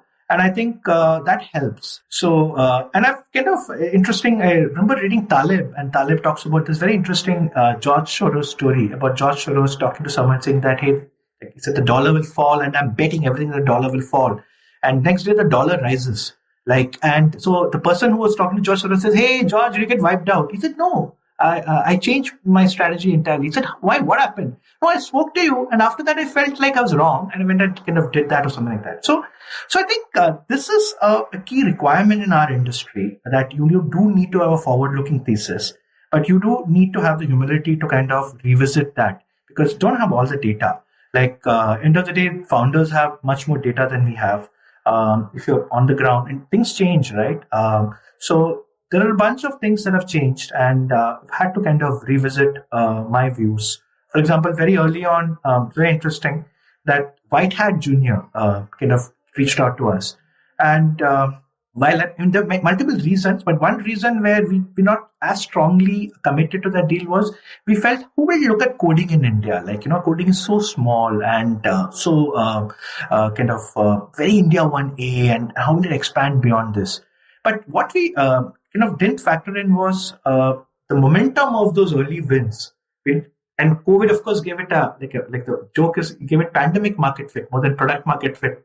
So COVID, of course, helped, but more than that, the momentum that winning in India One gave would help them actually get more money, and could also expand into other categories. We never saw that they could expand to the US. So every incident teaches you something. And one of the things I've said is and you do learn different things from that, but that's a perfect example of where two strong views could lead you. So this is Taleb also talks about this interesting surgeon effect, that if you see a surgeon who looks like a barber or like a plumber or something like that, that's a surgeon you should go with, because that person has beaten so many patterns to get there. So I think you need to kind of keep all of these in mind. You do get most things wrong. At the same time, if you don't have a strong thesis, strong view, then you don't get that respect, and you don't get you miss out on provoking someone. Like if you have a strong, you're a founder, you have a strong view, and I have a strong view, through that something interesting emerges. But if I don't have a strong view, and if I'm kind of change everything, then you lack the respect for me, I'm not able to inform you of something, etc. So these are this is I think a core philosophy of mine about having strong views but very weakly held. Yeah. Yeah, very wise words. And sort of an analog of this, I mean, my approach to, for example, politics or ideology or whatever really is that I am completely open to changing my views on facts. If you show me my facts are wrong, I'll accept that. I'll have that humility. But my views on values are strongly held and they're non-negotiable. So there will be certain principles I will value and I will not budge from those, like the importance of individual autonomy and freedom and all of that. But as far as facts are concerned, I'm always open to being shown a different way of approaching the same problem. Now, to sort of get back to that frame of these different Indias, another thing that fascinated me was where you pointed out that it's likelier for a foreign app to make an inroad into India 3 than it is for an India app. And the examples, of course, you gave a WhatsApp, which solved a very universal problem, which, really could have been founded anywhere and started anywhere, didn't need an India start. And also TikTok. I mean, I think you also participated in the course I taught on TikTok. So, and Indian society. And TikTok also just hit that nerve. Of course, it came at that time when Geo exploded and all of that. But it sort of hit that nerve. So tell me a little bit about this, that India 3 is a whole different ballgame where it is 80% of the country, but they have no money. How does one think about this? Talking about TikTok, and there's a fascinating essay by Eugene Wei, one of my favorite thinkers, about how TikTok abstracts culture. Like, you don't necessarily have to understand a lot. And this is utterly fascinating essay, and I'll kind of share the link with you, which you can hear the readers, which ends with a line that there are like 40 guys, moderators or whatever, in Beijing, and they're all actually working on an Indian app. And it's actually a very successful app, news app. And none of them have any clue of what the language is and anything. So it's something which has burnt itself into my memory. And so one reason for that is verbs become very important. When I say verbs, as a lot of the apps which are serving India 3 are really verb apps. Watch, which is YouTube, or Talk, which is like WhatsApp, etc. They're very simple and sort of very interesting. I think WhatsApp is very good at removing friction around things. Like WhatsApp Pay is the easiest pay thing to use. Maybe it's also because it's built into WhatsApp. So I think a lot of the platforms, they're able to spend a lot more on artificial intelligence, design, saying that maybe that helps. And these are universal use cases. They've solved it in many other countries. And they kind of see India 3 as a special case of that being solved for it. The fact that they have very deep pockets also helps, because Indian companies at some point want to make money. But these apps are universal apps. And because they can take the profits of what they earned in the US and invest it in India, so it sort of gives them. An Indian app can't do that really. So our purpose is that if there's an Indian app that has to work in India 3, it has to be something which helps them earn. So it could be something which gets them a job, something which helps them sell and get better prices. So we have one company, it's called Kalidofin, and it sort of works with microcredit. But microcredit guys give credit. These guys say you do give credit, but their lives is not really about credit, right? They also make some money, and we want to make sure that they're able to earn. So they have mutual funds for the extreme poor. And I've actually been to these Bihar. I went there and I spent about 3 days with them. And I actually met a family which earns, it's the poorest family on that thing, 32,000 rupees a year. Wow. Like I went to the house and they actually are, I think they must be the poorest family in India to actually transact, and they actually transact on the app. I mean, it's a very different kind of transaction in the sense that like there's someone who does it for you. but they actually have a savings product on Kaleidofin. So, and they also have insurance, etc. So, I think these are ways in which you'll have to. So, I think the India 3 app, which will kind of be a hit, will be something which helps them earn extra money. It could be by selling, reselling. We'll have to see how it is. But I don't think there is very little capacity for India 3 to spend. So it won't be a spend app. It will be help me earn more money app. What it is, I don't know. It could be something like a craft system where they create craft and someone is able to take that and sell it to people like us and some money reaches them, etc. So there'll be variants of this, or it could be getting them gig jobs or getting them jobs or getting better money for their agricultural produce. It'll be that. Short of that, I can't see very many startup opportunities in India 3 because it's challenging. Yeah. Fair enough. And this frame of India 1, 2, 3 is quite fascinating to me because many of these insights that come up are counterintuitive and they're not only relevant to venture capital or investing. I think there's, even if one has no interest in that itself, I mean, this is our society and there's a lot in there that's fascinating. Now, to sort of go back to your essay about the Indus Valley. Indus Valley is, of course, your term for India's, startup ecosystem. So, which you say is, you've spoken about how it's spread out in Bangalore, Gurgaon, Noida, Pune, Powai, blah, blah. And you've said it's not just geography, it's an attitude, a mindset, quote, of invention, jugaad or dekhi jayegi, and chutzpah, stop quote. Tell me about again, to sharpen the frame for my listeners, tell me about the 5 sort of forcing functions which define the venture capital ecosystem in this space. If you look at, and I think I alluded to one of them, which is this, how the Indian venture ecosystem is over-ventured when I said, and I described how it is thanks to the fact that our overdeveloped tertiary education infrastructure, specifically the IITs, resulted in a brain drain, which has had very interesting consequences. People going there, settling down and then coming back, etc. So certainly the fact that there is a sizable tech experienced, or what do we call it, a workforce who's good at English and who can actually walk into any Silicon Valley firm or who won't be out of place there. So that's really helped. So that's certainly one of the forcing functions. Then I also talk a little bit about the fact that India, we've alluded to this, it is fundamentally a poor country and the consuming class is not very, very, very large. It's about 25 to 30, 40 million households, which is really India 1 plus maybe the top rung of India 2. So these are about 2 of the forcing functions.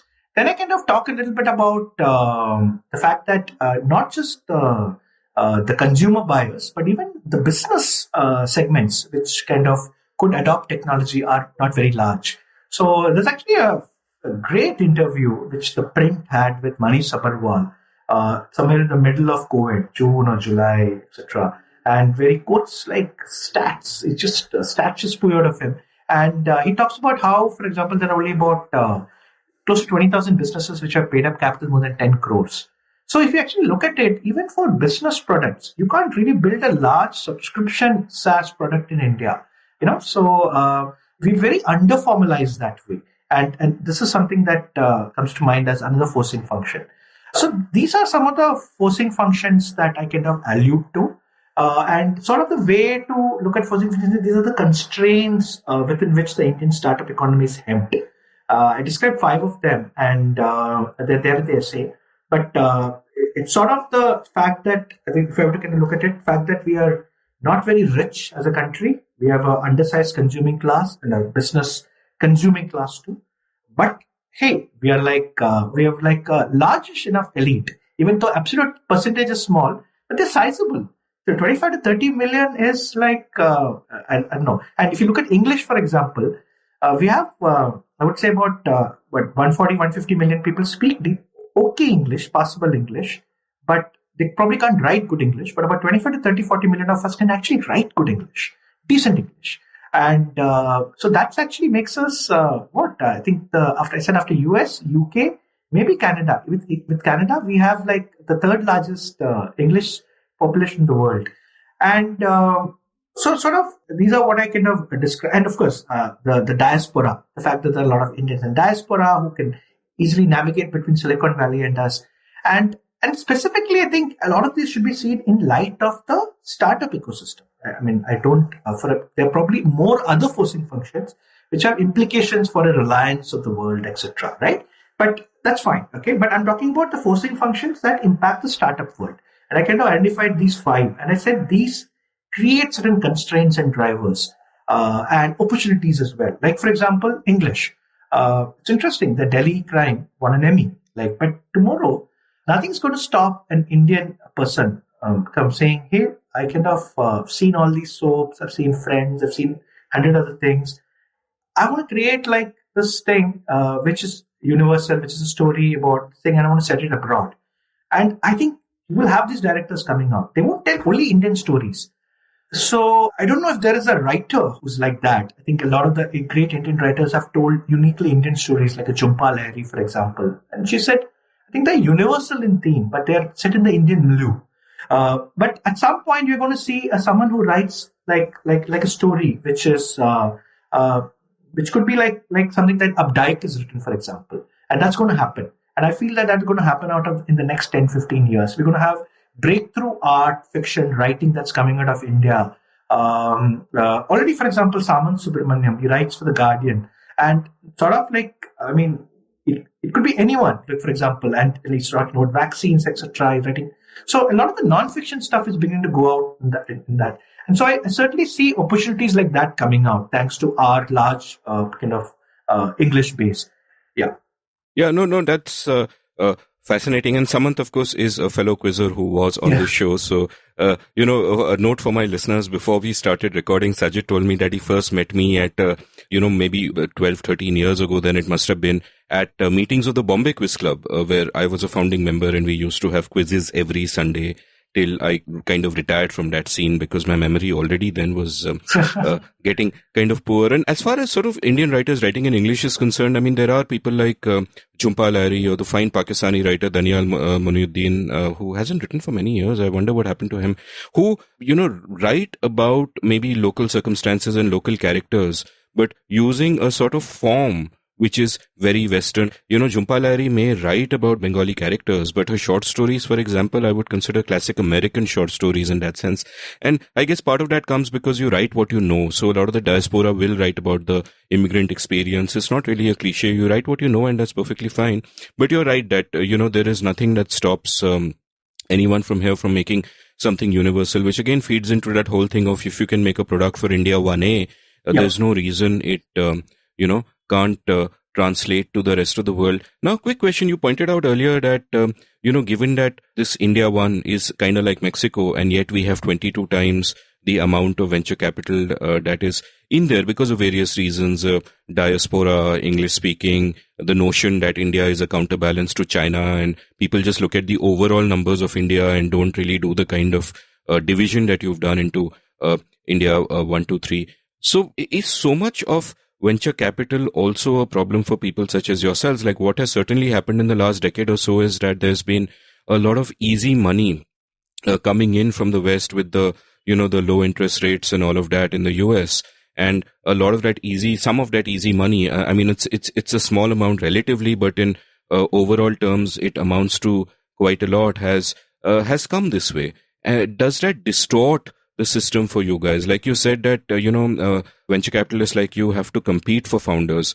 Does that distort the system in some way? And does it distort it in harmful ways where a founder who might have gotten a good deal and been able to grow in a slow way instead gets a lot of money pumped in and then has to find ways to spend it and go for hyper growth and all of that, which actually harm in what would otherwise have been the sort of the organic route, as it were? I mean, I'm sure those pressures also must apply. So what's your sense of all that? 3 questions there. So I'll just take it one by one. So yes, in fact, I was joking with someone that the single biggest factor that's influencing my life, how good I am, how successful I am, is not my picking skills, but the quantitative easing that's happening in the US. So I keep telling that all VCs should put a photograph of Janet Yellen and do Aarti in the morning, or who are the Fed, this one is. Because the easy money policy of that is what is driving a lot. There is another factor too, which is that as the US and Western countries age, their pension is struggling to kind of meet contributions. So what is happening in the pension fund is very interesting. That all of them are saying, "Hey, we invested in treasury bills or safer ones, but we actually have to get higher returns." And they're actually saying some of their family offices, endowments, universities suddenly doing very well because they invested in venture. So they're saying, let's just balance it out so that more money goes to venture. Now, these are like large pension funds: Ontario teachers, scalpers, Texas firemen. Like, they're like 400, 500 billion. And if they rebalance it by 1%, that's $4 billion. Now, venture industry is not that big. I think the venture industry every quarter, I think it's about $150 billion. So I don't know. I don't know the exact numbers. I'll probably kind of have to find out. But it's very small. And that actually does, as you came to the second point, does create certain, and now to be very careful with the word yet, I won't say indigestion problems, but sort of it does create a situation where there's a lot more money flowing in. And that creates one interesting situation. So now in our industry, valuation is not a absolute number.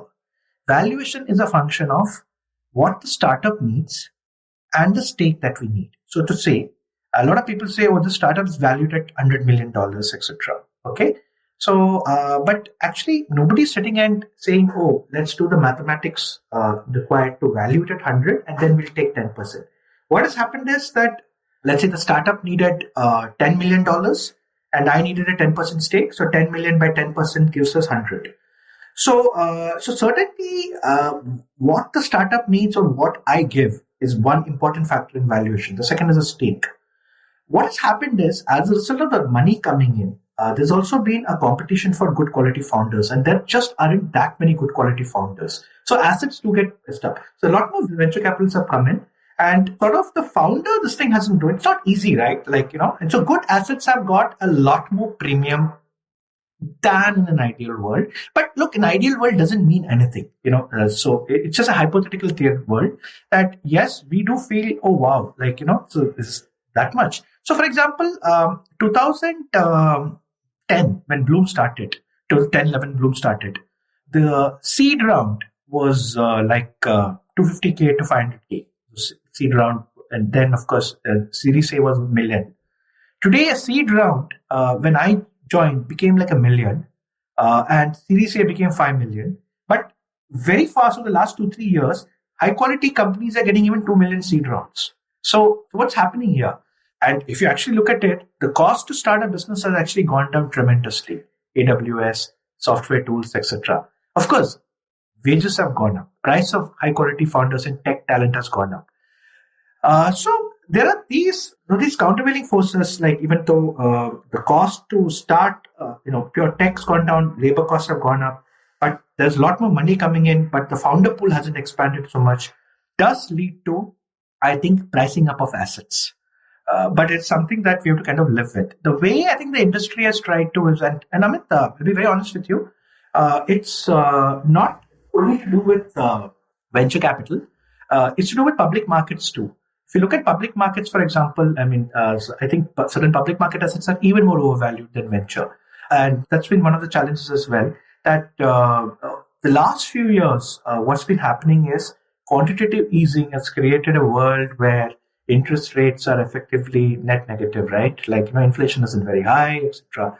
So it's actually led to a search for, and of course, there's been a wave into this space, private investments, tech specifically, because tech has demonstrated great returns. So as a result, I have to agree with you on the second one, that it has created kind of a bidding up of asset prices. The third question, is that creating distortions? Yes and no. One thing I would say is that sometimes you get these very universal statements that, venture capital is like giving money in the hands, or they're giving guns to kids effectively. And, I understand where it's coming from, but I would have to say that founders are smart. End of the day, founders are ambitious as well, and they do use money wisely. But there are cases where if you give too much money early, it can lead to kind of specific issues. There are examples like Raw Pressery, I think. There's a small market. They got a lot more money. They should have expanded abroad much faster, I feel. But it's so harder. It's a beverage and the cold chain and a lot of issues. So I think there are cases where careful husbanding of money or carefully kind of calibrating the flow would have helped. Hard to come up with universal themes, but I think I broadly answered all three of your questions. Yeah. Yeah, very illuminating. And I have a couple of sort of follow-up questions. Like, I'd done an episode with Deepak Shenoy on investing and his thoughts on investing and life recently, which gave me lots of food for thought. And one of the themes, of course, that emerged from there was that one, easy money is funding what is the stock market boom. That's why it's kind of happening. And, my sort of line of inquiry there was that, listen, there is so much easy money. There should be inflation. There hasn't been that much inflation in the real world, to which Deepak's thesis, of course, was that what has also happened is that technology has been growing and all of that, and, rises in productivity and all of that have kept the prices of things seemingly the same, but they would have been cheaper had there not been all this easy money around. Now, it seems to me, and I'm thinking aloud here, and I'm sort of a noob on this, so correct me if you could more nuanced perspectives, but then what it seems to me is that one, what this easy money is doing is that it's not about raising the cost of things. It's about lowering the value of money, which is where it starts from. And there is something called the Cantillon effect, which kicks in, which is the first people to receive such easy money benefit more from it than people who receive it later down the line. And it seems to me that what is happening is that because this money goes into, say, stock markets or venture capital or whatever, that if you, everybody else who is not a participant in these specific domains are actually losing money by doing nothing, because a rupee in their wallet is diminishing in value. And therefore, they have no choice but to get involved. Like, that's why, you mentioned the pension funds abroad who are now saying that, hey, we have to get into this market. Yep. And it's a rational thing to do, because there's no choice, because the money that they have is just losing value, and all the value is coming in these particular domains. Now, and what therefore it strikes me is that, as a normal person who is not part of these markets, let's say, one, if you don't want what you have to lose value, you have to figure out a way to take part, which becomes difficult because it is, of course, dangerous to randomly enter the stock market when you haven't studied it enough, and who has that kind of time. And it seems to me that that increases a pernicious kind of inequality. Like, very often when people talk of inequality in the economic domain, they actually mean poverty. That, inequality can often come from the rich getting richer and the poor also getting richer, but at a slower rate, which is not a bad thing. I only care about whether poverty is going up or down. Inequality can be whatever. And there often you'll find that poverty reduces, but inequality goes up. But what it strikes me in this domain is that it's a little more zero sum than that, in the sense that there is inequality here, in the sense that it's a Cantillon effect. The first, these domains where this easy money comes in benefits more. And if you're not part of it, you're losing out by default. These are just sort of rambling thoughts, but I thought I'll get you to respond, because I'm sure you've also thought deeply about this stuff. Yeah. So lots of nuances there. So let me just try and unpack one or two strands. I do think that we're veering towards, and sort of, if I kind of see from a very macro perspective, a world where there are a few winners and a lot more. Like for example, I think in America, for example, they've actually seen the hollowing out of the middle class. And that's happening, I think, increasingly going to happen because of the nature of tech. Because it's very interesting. Tech allows scalability. Tech is a microphone, right? It allows me to scream, and if you have a good voice, it's like the same thing. Like live performances, when the LP came. The LP meant that you only wanted to listen to the top performer. Sherwin Rosen talks about the superstar effect, and that's effectively what's happening. Today, a good accounting teacher can scale to the whole world, right? Everyone in the world has heard of Ashwin Damodaran, if he's right or wrong, doesn't matter, but they've all heard of him, right? So the number 2 accounting professor will always struggle. You don't know the number 2 valuations guy. Who's he? Like, who is she? Like, no one knows. So I think this tech's role as enabling easy scaling and is a big factor. And it's increasingly creating a world where I think it's a highly unequal, but I also think there's a poverty of opportunities. It's sort of an unequal world of opportunities. The same opportunities don't come to you. So it's led to kind of very interesting things that, like, for example, like the huge advantage that if you know coding, and if you not just know coding, but if you know what it means to code in a certain way, what it means to kind of communicate, build a profile on GitHub, etc., etc., you get outsized riches. So I do think there's a lot of talk about universal basic income and all of that. I think it's badly needed because I don't think there are any easy solutions. The creator economy has no middle class probably. There will be outsized winners. I don't think it's historically. I think the 40s, 50s, 60s, 70s were kind to the middle class. They kind of helped, for example, a large middle class to emerge. And even, for example, when you give that wonderful example of fact checkers and all that, it sustained all of that. Today, for example, like it's just one person or two people sitting and creating something. So there's just not enough jobs. And this is something that is a challenge. Again, I don't have easy answers. So if you kind of look at, you describe the Cantillon effect, etc. And what has happened is there is increasing desire because tech and tech stocks have been delivering the most outsized returns to get into it. And it's created interesting distortions, like I talked to you about how pension funds are investing in venture capital. There's also hedge funds who historically invested in stock markets who are actually coming and saying, let's invest in the hot startups. And for example, SoftBank is a great example. If you actually looked at, for example, Amazon, this launched in 94, 97 IPO, 3 years. If you look at what Amazon probably was, I think $430 or $440 million was the value when they listed. Today, 1.5 trillion. So the entire value has been captured by the public market, right?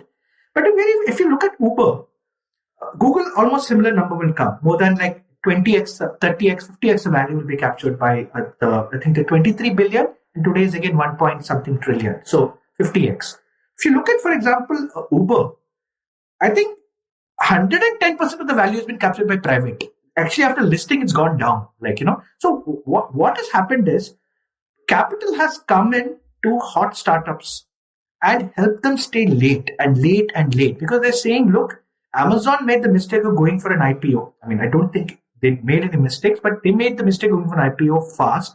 As a result, you didn't capture any of the value. Now let's just get in fast, capture more and more of the value. So this is another force that's coming in, and it's actually creating, a distortion. I'm not saying distortion in a negative or positive way. It is creating a distortion in the way, like, for example, it's creating certain attitudes to risk. Founders feel that they can stay later for an IPO. But there's also a lot of innovation coming in IPO. We're talking about direct listing, SPACs as a way out. So I do feel that I kind of get what you're saying. And fundamentally, I agree with you. I think not only is inequality growing, there's also inequality opportunity that is growing.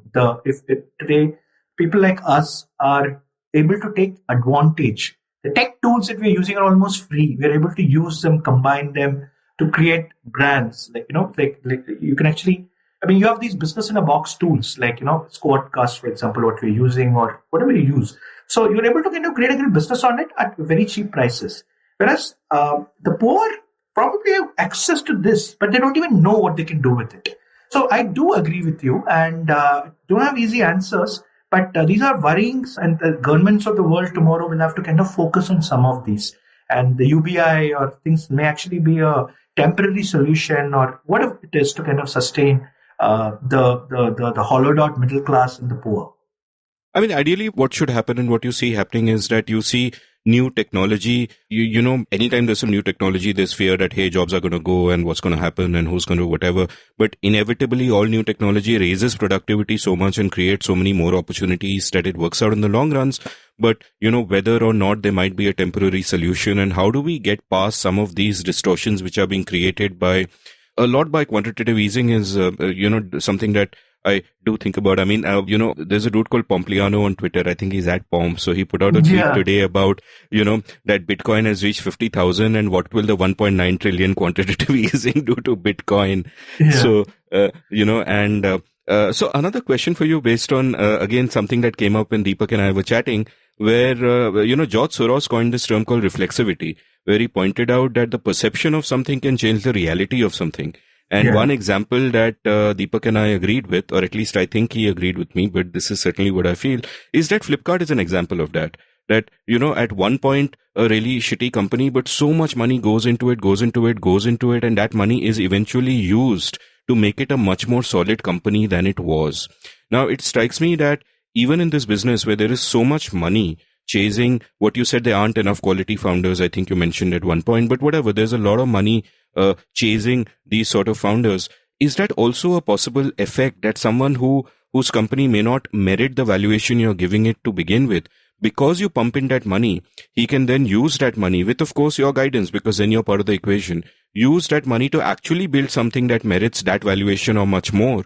And therefore, when you choose out of A and B, you are not only choosing the necessarily the better company, but you are actually, by the act of choosing, making them the better company, because now they're going to have money to play with.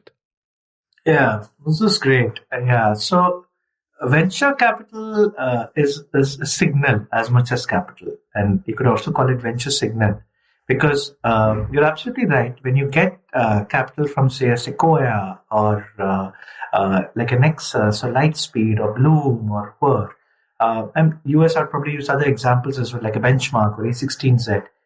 It's also sending out a big signal out there. So it's sort of a signal that, hey, the high priests of the venture capital world have kind of giving a signal that this company could be like a big one, right? And yes, that signal then effectively, there is huge path dependence in our business. Path dependence in many things, not just in how the VC selects. So you could also say that if a particular startup could have succeeded only because like large VC invested in them, yes, I would say possible. You get lucky by VC selecting you because of like the VC says, hey, this is interesting, etc. But the very fact that the VC thinks you're worth it and the market now gives you a higher valuation, that also means great talent comes and joins you, right? And which means because you kind of interact with the talent and you say that, oh, let me not ruin it now. And then you kind of improve with that. And 100% venture capital, I think if this is reflexivity, then I think venture capital is a great example of reflexivity. There probably are many examples. So signaling and signaling theory is a great kind of, and I always joke that ecology is the one field where I think we have a lot to learn from. So I keep trying to read about ecological principles, and signaling came out of ecology. And I think economics has a lot to learn from ecology. And so signaling certainly is something that I think we do.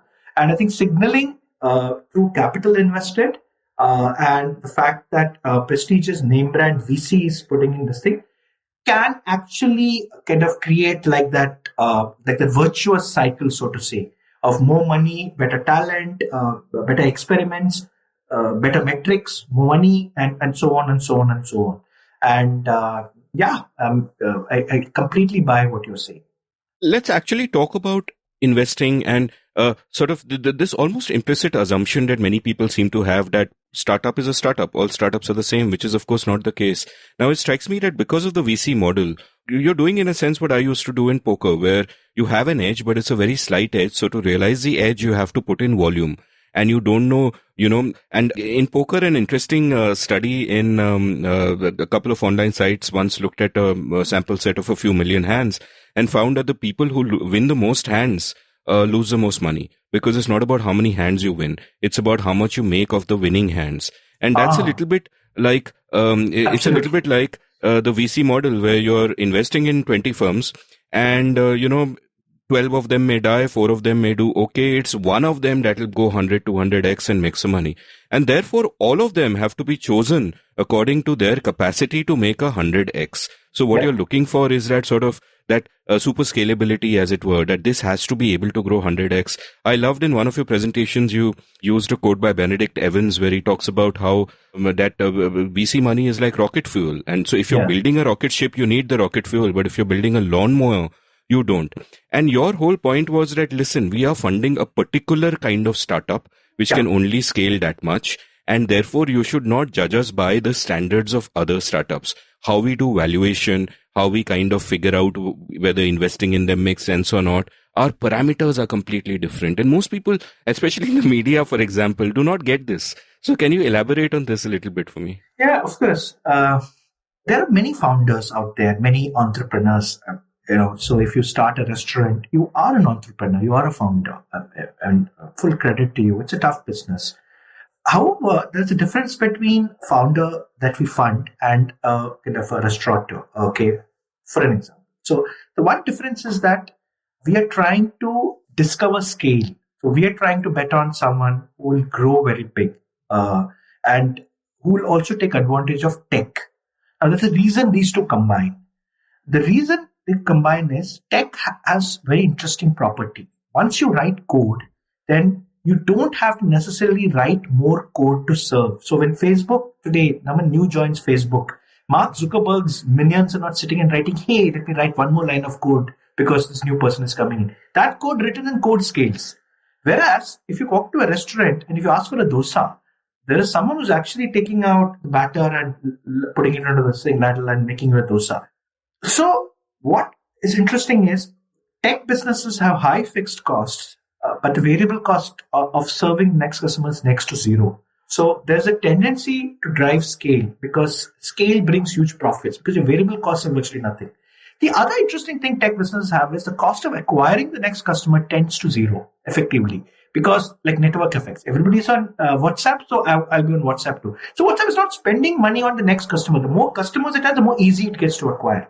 So these two necessarily mean that tech typically tends to scale and as criteria scales both at the service end and the customer acquisition end. So as a result, tech businesses grow very fast, very large, and sometimes there are winner-take-all effects that one company just runs away to success. Sometimes 2 to 3 companies can survive. Now, the fact is, venture capital as an asset class got product market fit in its own way for these kind of tech companies. There were semiconductor companies, some were software companies, etc. So as a result, venture capital self-selects for high growth, like high scale, high tech startups.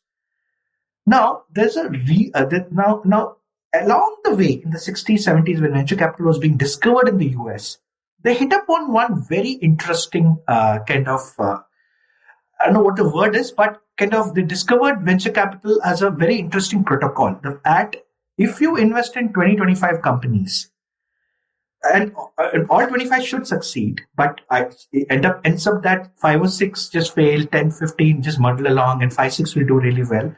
But 1 or 2 companies out of that do so well that they make up for the sins of all of that. So, basis these two, venture capital kind of started. And the finance guys fundamentally, once they discover something interesting and something that works, then there's more of the same.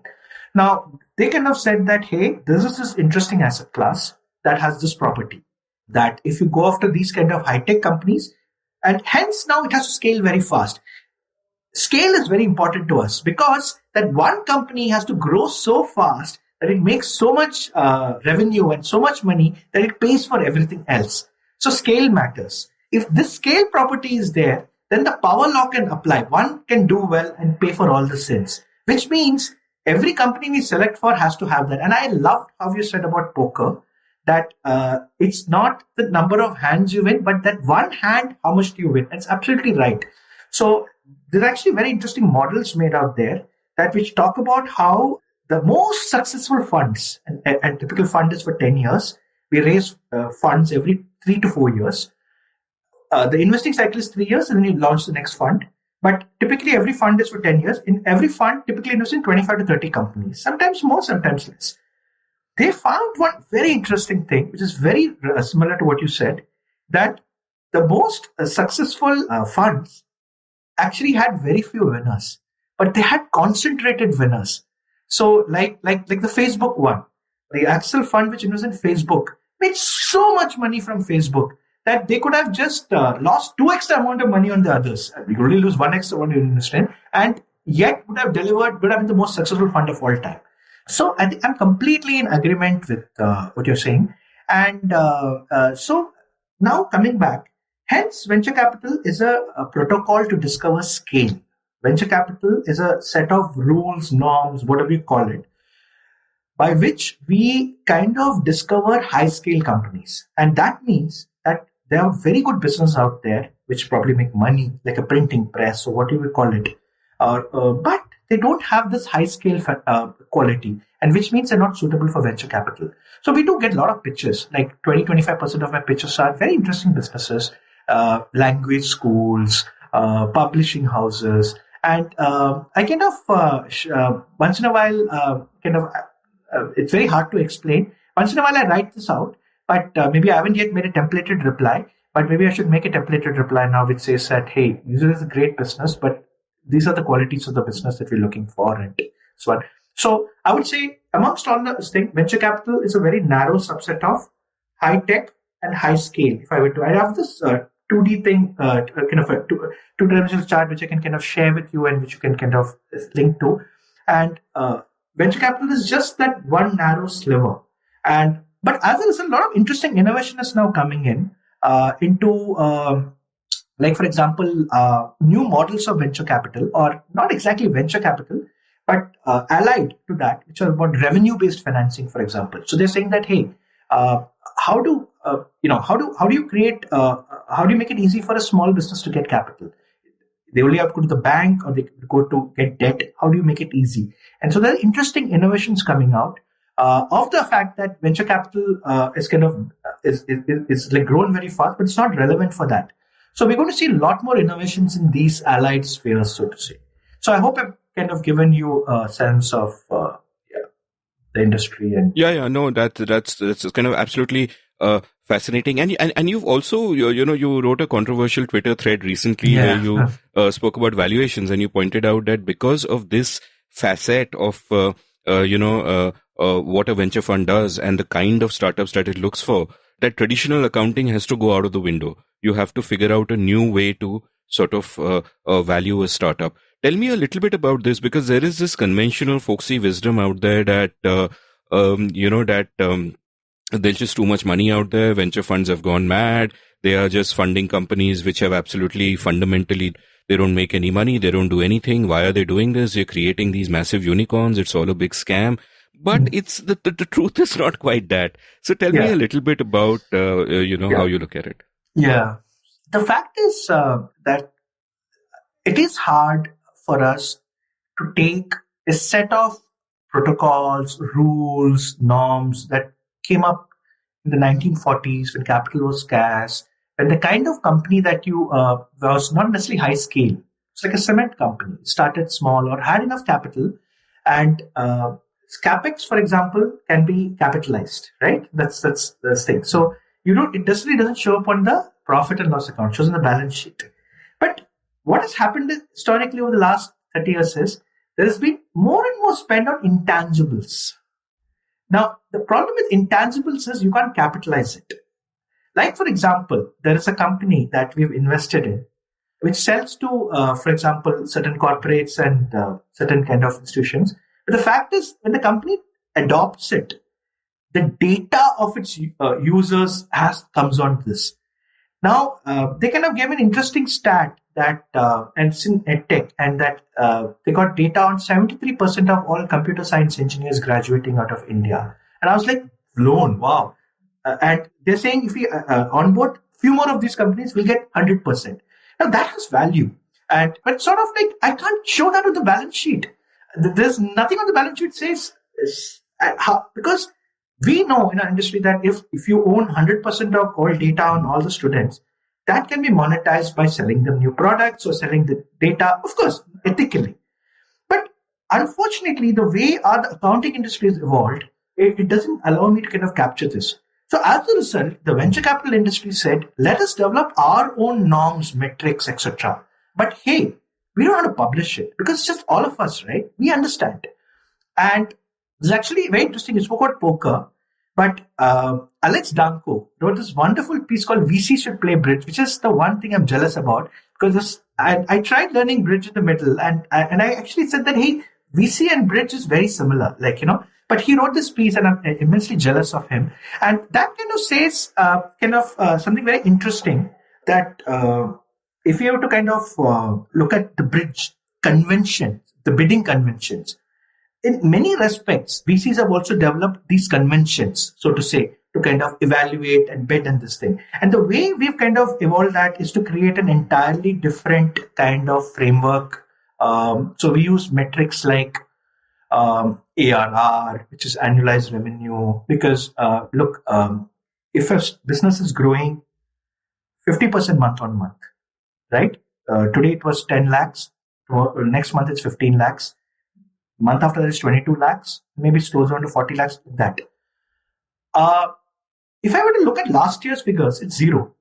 So, I mean, how relevant is that? But if you actually go to a company like L&T, last year's figures and this year's figures are largely similar. They don't change as much. So, industry where so much is changing, we developed this concept of annualized revenue where you take this month's revenue and multiply it by 12 to get an annualized revenue. So, I mean, I'm simplifying it, but there's a lot of these metrics that have emerged. DAU, daily active user, monthly active user. So, VCs have kind of created a parallel language, parallel set of frameworks to evaluate and understand these companies. Unfortunately, what is shown in P&L and balance sheet is not terribly useful going forward, because entire venture capital is actually a kind of like fundamentally it's a bet on the future. When I'm investing in a company and I'm saying that 18 months from now it will be at this stage. So what it was past, of course, matters, but not terribly, right? Okay, so probably rambling a bit much, but there is a venture. So we kind of first said that venture capital is not all businesses. Venture capital is a specific set of high scale, high tech, high growth businesses, which means venture capital is, and then we talked about how venture capital companies have a lot of intangible investments which are not easily apparent. The language of accounting as it was developed can't capture it. As a result, we said venture capitalists and startups have created a parallel vocabulary, a set of intellectual and verbal and mathematical handles to kind of make more sense.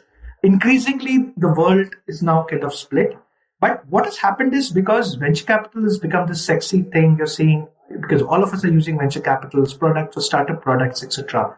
Everybody thinks venture capital companies have to be evaluated by the same metrics. That they're not. It's a very different world. It's just that there have been world-changing impacts of these. Everybody uses Google, everybody uses Facebook, etc. And we get that. I think we get it. Coverage really doesn't matter for us, how it's covered. But I was really reacting to saying, I mean, it unfortunately got a bit out of hand, but I was really reacting to the fact that there's two different worlds out there, and they've evolved in different directions, and you shouldn't judge this world by the metrics of that world. Yeah, I couldn't agree with you more. I think one example you gave at one point was that if the first person who invested in Uber was to judge it by the amount of people who did not hail a taxi by raising their hand and saying, "Cabby, stop," then, because there's no prior, you're really betting on the future. And in that sense, it's a lot like poker. It's a game of probabilities. You're betting on the future, and with whatever information you have, you make the best bets that you possibly can. And it strikes me that it is vital that somebody does that. That otherwise we can't. How do we even progress? So I completely buy that. Now another question. Now I won't go too much through sort of the methodology of sort of the flow of how a company goes from seed funding all the way to IPO or wherever it goes. I mean, I've done an episode before on the startup ecosystem with Mohit Satyanand. He outlined this a fair bit. And I'll also link to one of your videos on YouTube where you go through the whole process with the PowerPoint. What struck me there was that in many ways, at each phase, whether it's if you're the seed funder, you're obviously not taking the company to IPO, you're taking it to Series 1. If you're the Series 1 guy, you want, 5 out of your 20 companies to get to Series 2, and so on and so forth. Now, it strikes me that this might in some way affect the incentives as well. Now, obviously, in many ways, if you're a Series 1 guy, the Series 2 guy will be looking for all the things that you want the company to do anyway, to find that product market fit and so on and so forth. But at the same time, you might be playing as much to perception as to reality. Like if you have a sense that, okay, these are the values of, say, a SoftBank or a Sequoia or whoever there is for you down the line, or whatever the general community might look at, while there might be other possibilities that exist for your company in question of growing in a different way. Do you think these incentives become a problem where you're sort of looking for, what the next buyer down the line might want? Like some uncharitable folks have even described the whole thing as a Ponzi scheme. You just sell to the greater fool down the road. Now, it is obviously not that. We live in a world which is shaped by technology and venture capital. We are speaking today because of it, and everyone who is listening to us will be listening to it because of a world enabled by both of these. But are perverse incentives possible? And Is that something that you keep in mind when you're, sitting with the founders, Yeah. helping them with strategy? Do you just keep the ultimate growth of the company in mind, or do you keep Series 2 in mind that this is what we need to do to get Series 2? No, this is a great question. This is actually a fantastic question. And I'm actually writing an essay out trying to answer this question. So the most interesting thing is that, so you talked about seed, Series A, Series B, Series C, Series D, all the way to an IPO. The fact is, you're absolutely right. When I invest in it, I don't know if this can be an IPO. I hope, for God's sake, it becomes an IPO 7 years down the line, has world-changing impact, makes lots of jobs, makes me and the founder lots of money. All of that is true. But the fact is, the way we are structured, and there's a reason for that, I am the best understander of risk from seed to Series A. So Bloom wants to say that we are fundamentally about understanding and taking a company from seed to Series A. We understand this world the best. We understand Series A mindset. We know that by Series A, they need product market fit. Product market fit means you need like a product which fits the customer, this thing. Plus there is a clear go-to-market and a bunch of other things. So we know that. And we what we're running is we're giving them money, only the money that they need to go to Series A. So we give them $1 million or $2 million or whatever it is. We take our 20% stake or 15% stake and we say, look, here is the money. Go run experiments, run growth experiments, run scaling experiments, run this thing. In 18 months, we broadly know that you need to hit, if it's an edtech company, we know that, or SaaS company, you know that around $1 million in ARR will get you a good Series A with a certain kind of growth velocity. And we know X, Y, Z. So there are these well-accepted norms, conventions, so to say, like bidding conventions, like 1C, what it means, etc. So effectively, when we give our money, we are fundamentally giving a signal. So Sequoia also has a company that Bloom's invested in its pipeline. So it's saying, oh, Bloom invested in this company. So that's a signal that Bloom is giving to the market that 12 to 15 months down the line, they'll get an ARR of $1 million. So now the startup then says, hey, let me take this, let me run these experiments. Suppose the startup, for various reasons, doesn't well, the market's not as large, etc. By 400, 500K, it's not able to grow, etc. There isn't enough excitement in the market. Typically, what happens is, if it's a good founder, great founders have high opportunity cost. They're earning 12, 15 lakhs trying to make this work. Meanwhile, their batchmates who are in the same batch of computer science at IITD or whatever are earning 2.5 crores working in a hedge fund or working in Facebook, etc. So they're saying, hey, what am I doing here? So now look at this world. We are actually telling them there's no stigma to failure. But we certainly want them to fail fast. Fail fast is very critical because you save a lot of money. In 15 months, please fail fast. And typically, a lot of the times, when they fail fast, we actually, there are cases where some startup founders are growing very slowly. And like, for example, Gumroad, Sahil Lavangia, Buffer, which helps you schedule these tweets and all that. So in those cases, the venture capitalists went and sold it back at $1 to them or a little bit on this thing. Because you're fundamentally saying, hey, take this. It's not for us. We don't need money. We have already made money in other things because of the power law.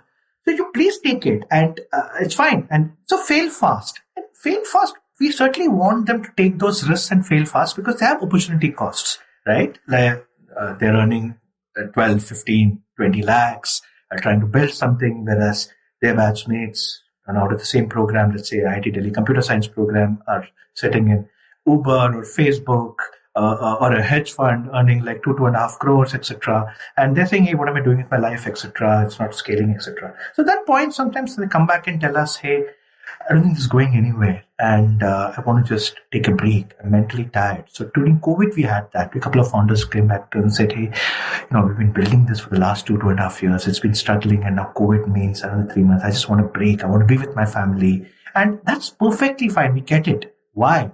Because we're playing the infinite game with them. If we make it very hard for these founders, if we make their life miserable, they'll go out in the market and they'll tell their friends, Bloom or someone, they're like very unfriendly. Tomorrow, for example, when their friend is building the great business, they don't want to refer it to me. So what we do is then we've solved this by removing all kinds of failure stigma and generally making the exit very comfortable in this thing, to the extent where like we sometimes give back the business to them for like a rupee or even just because it just doesn't make sense. Now, this is very important. So there is an infinite game being played with the founders where failure doesn't matter. Actually, and they're very interesting. Sometimes the founder can actually make no money for you, but they give one referral, and that's happened to us. And that referral turns out to be a unicorn. So if you don't play in the infinite game, then you will not have this happen. The other one is the infinite game being played with VCs down the line. Like, for example, for a VC down the line, so for either a classic Series A VC like a Matrix, of course, they also invest in seed these days, but or a Sequoia or someone like that, or even a classic Series B guy like a Norvest or Bessemer. They're actually looking at Series A guys because the pipeline comes from there. Historically, there is a brand that we have built with them.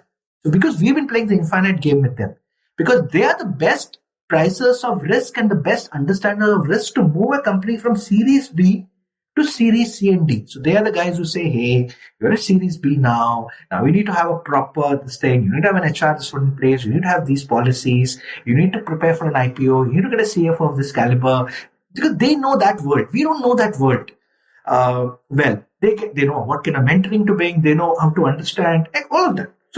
So now what happens is if I overprice something, if I bring them a turkey and I give them this thing, tomorrow they're going to say, we had a bad experience with these guys. These guys gave us their single verse deal. They missed a minute. I'm not going to touch them. Boom, I'm shut out of that. Because tomorrow I have to take my companies to that. So over time, protocol has emerged, and I keep using the word protocol, is my favorite protocol. I'm searching for another word by which we have agreed on a bunch of rules saying, I will bring the best companies to you. I will not overprice it. I will not create perverse incentives for founders. I will not take a very large stake like 40%, 30%. I will take a reasonable stake, which as a founder gives the founder enough skin in the game, so that you have enough capital. You to take another 20%, so that, because at each stage you typically get diluted by 20-25%. So that by the time it's an IPO, the founder still has 8-9%, 7% stake. So all of these, so it's like, I don't know, Jenga is another word where a lot of interlocking things, etc. there. I don't know what the right word is, but it is not a Ponzi. It was a Ponzi if I'm just selling to him and I'm walking away. But in this, I'm there. Tomorrow I have another investment coming which I have to give to that person. So people who call it Ponzi are, I don't think, understanding how it works. These are infinite games being played between two parties, and these are the best kind of games where we want them to win and they want us to win as well. So I would say that, and typically for your readers, I don't know, but typically from at every stage, from a seed to Series A one, typically there are clearly agreed metrics. Like a Series A is about $5 to $7 million, Series B is about $10 to $15 million, etc. Typically, there is a clear benchmark for what kind of valuation bump up happens. There are clearly agreed ARR, DAU, revenue norms, and there is a very clearly understood set of conventions within the industry, and which is very democratized. Once you come into the industry, you quickly get to know these things because everyone says just get educated fast. The faster you understand this, the lesser time there is. Unfortunately, VCs don't have a lot of time to sit and write it out, and a lot of things change very fast. So that does create a set of issues. So yes, if you wrote this out fast and if you spend time communicating, it's fine. But there are no incentives for the VC to sit and communicate too much outside because it really doesn't matter. Yeah. So there you go. Yeah, no, it's all very fascinating and eye-opening. Instead of protocol, I guess the word that came to my mind was convention. So, convention. But, yeah. I don't know if that... no, a convention is good. Yeah. Set of conventions. No, and just thinking aloud, what also sort of strikes me is that, number one, you are right that playing an infinite game changes incentives radically. For example, if I am going to the same restaurant for lunch every day, I am much more likely to tip well. I am much more likely to not misbehave with the waiter so, he doesn't spit in my food every day. All of those incentives are there because it's like an infinite game. I'm going back. It's a repeated game. But equally, the interesting thing is that we have evolved where our genes are playing an infinite game, even if we aren't, as it were. Which is why, for example, when conventions like tipping evolve, even if we are in a city where we know we'll never come back to the city, we'll never come back to this restaurant, we still tip well because it is the right thing to do. And it strikes me that there are ecosystems which eventually reinforce such conventions which are the right thing to do, and there are ecosystems which don't reinforce them. Like, it strikes me that, I've often chatted with different guests on the show about how, I think Jagdish Bhagwati first pointed it out, that China has a profit-seeking mentality while India has a rent-seeking mentality. And certainly, I think it's true in, say, India 2 or India 3, where you're looking to scam someone, you're looking to exploit someone. You think of wealth as a zero-sum game. And the point is, you can't blame those individuals who think like that, or you can't say that this is our culture. My own thesis is that these conventions and this way of thinking evolved as a rational way of thinking because of the institutions and our systems of government. Because for so many decades after independence, we had an all-powerful Maibab state, and really rent-seeking was the optimal way to actually make some money, where there weren't other opportunities through, voluntary interactions. But anyway, so that's a random aside from me as well. Another question I know I'm taking a lot of your time, but another sort of question I wanted to ask, which I think for a lot of listeners who wouldn't already know it would be quite sort of fascinating, is on the term product market fit. Like you've referred earlier to this old essay, which of course I'll link, by Mark Anderson, which is called The Only Thing That Matters, where he talks about how, there are sort of these three aspects that a venture capitalist can look at. That what is a team, what is a product, what is a market. And to him, only one of those really, really matters. The others, don't matter so much. So expand a bit on that, especially because India is particularly fascinating regarding the aspect that matters, as we've already spoken about in terms of India 1, India 2, and so on. Yeah, it's one of the seminal essays that sort of there's squarely in the VC startup canon. Firstly, double down on product market fit. It's sort of described, and there's no clear definition of it. But fundamentally, it means two things. One, that there is a strong customer problem that is important enough for the customer to be willing to pay. This product or the solution that you've created, technological solution, solves for that well. And this is a product to customer part of it. Then there's a product to market part of it, is that this product now there's a scalable monetization model in place by which you can say, this product fits Amit's need very well. Okay. Now I'm going to take it and magnify it to the whole of Bombay and whole of West Maharashtra and whole of India. So there's a clear playbook by which I can rinse and repeat. And I have discovered that these channels, this approach. So let's say we use a lot of content marketing, plus I will use a kind of subscription method and to acquire customers, and subscription method to monetize them. That broadly will help us cover the whole of India. So broadly, the product and the playbook both need to be kind of in place for PMF to happen. When PMF happens broadly, PMF is an important one because at PMF, something interesting happens. Until PMF, if I invest 1 rupee in the growth machine, so to say, in the sales infrastructure and the customer acquisition. So there's a customer acquisition, customer servicing part. You acquire the customer, service the customer, collect the money, and kind of that loop. So the growth machine loop. Until PMF, 1 rupee invested in the growth machine loop won't necessarily give me 1.1x or 1 plus. But once PMF is hit, every rupee invested in that gives me incremental money back. So that's very important. In India, the second part that you're talking about is to do with three buckets, which is team, product, and market. And those are evaluation frameworks for us in the venture capital world. And team, for example, is the single most important one. Where team, when we say team, it means really the founder quality, how good are they? There's also, is a team right for the problem? Like, for example, if it is something in HR tech, for example, and these founders know the domain well, or they have worked on problems like this before. There is like a team founder problem fit or founder market fit.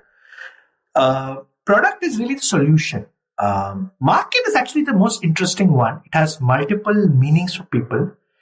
I used to be very market first, and it's very interesting that there's a whole philosophical divide between team first investors and market first investors. Sequoia famously is about market first, and for example, Arthur Rock, who invested in Apple, he said it's only the founder.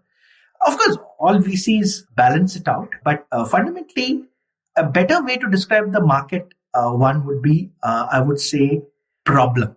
So, how big is the problem, and can the product that's created for the problem be expanded enough? Like, for example, so what it means is sometimes problem itself may be like not as large. Like White Hat Junior is a great example. Coding, not necessarily people in Meerut are not dying to do coding, but if let's say this coding thing works and you're able to communicate to the rest of the world that, and great brands, this wonderful tweet which went around, that all great brands expand the definition of the consumer. Like, like Apple says, you are a creator. Like, so you want this, steel gray, good looking laptop with that Apple logo on it. Nike says everyone was an athlete. So you expand the definition. So if you're able to understand the problem, and I think the better term that I found is the universality of the problem. Is it a problem that so there may be no large market, but there's a universal need, and it taps into that universal need, and then it can be scaled across the world. And so I think my learning has come to that, and today I would probably kind of define it that way. So these three, the team, product, and market, are the investment criteria that we employ. And increasingly, the earlier the stage is largely the team. Of course, the product quality matters, but sometimes you're investing ahead of the product. So then what matters is the problem and how universal the problem is. And so I think these are, I hope I've been able to kind of give you that kind of picture. Yeah, no, that's fascinating. And, and Anderson's essay, of course, says that the market is the thing that matters. That's a non-negotiable. The rest can be solved if there's a product market fit. One of the fascinating things that you mentioned was about how a good brand can expand a consumer or fit a universal need. And it strikes me that one of the areas in which you've spoken of focusing right now, and you guys are investing heavily in that, is edtech or education technology. Yep. So tell me, what's your vision of that? Because on the one hand, our education system is kind of broken. Now it's broken in multiple ways. One, it is, of course, broken in delivery, which we all know that people throughout India aren't getting good education. It also strikes me that it is broken in terms of conception, that the conception of what a good education should be is an early 19th century conception that these are the subjects we learn all the way through school and this is how we kind of do it.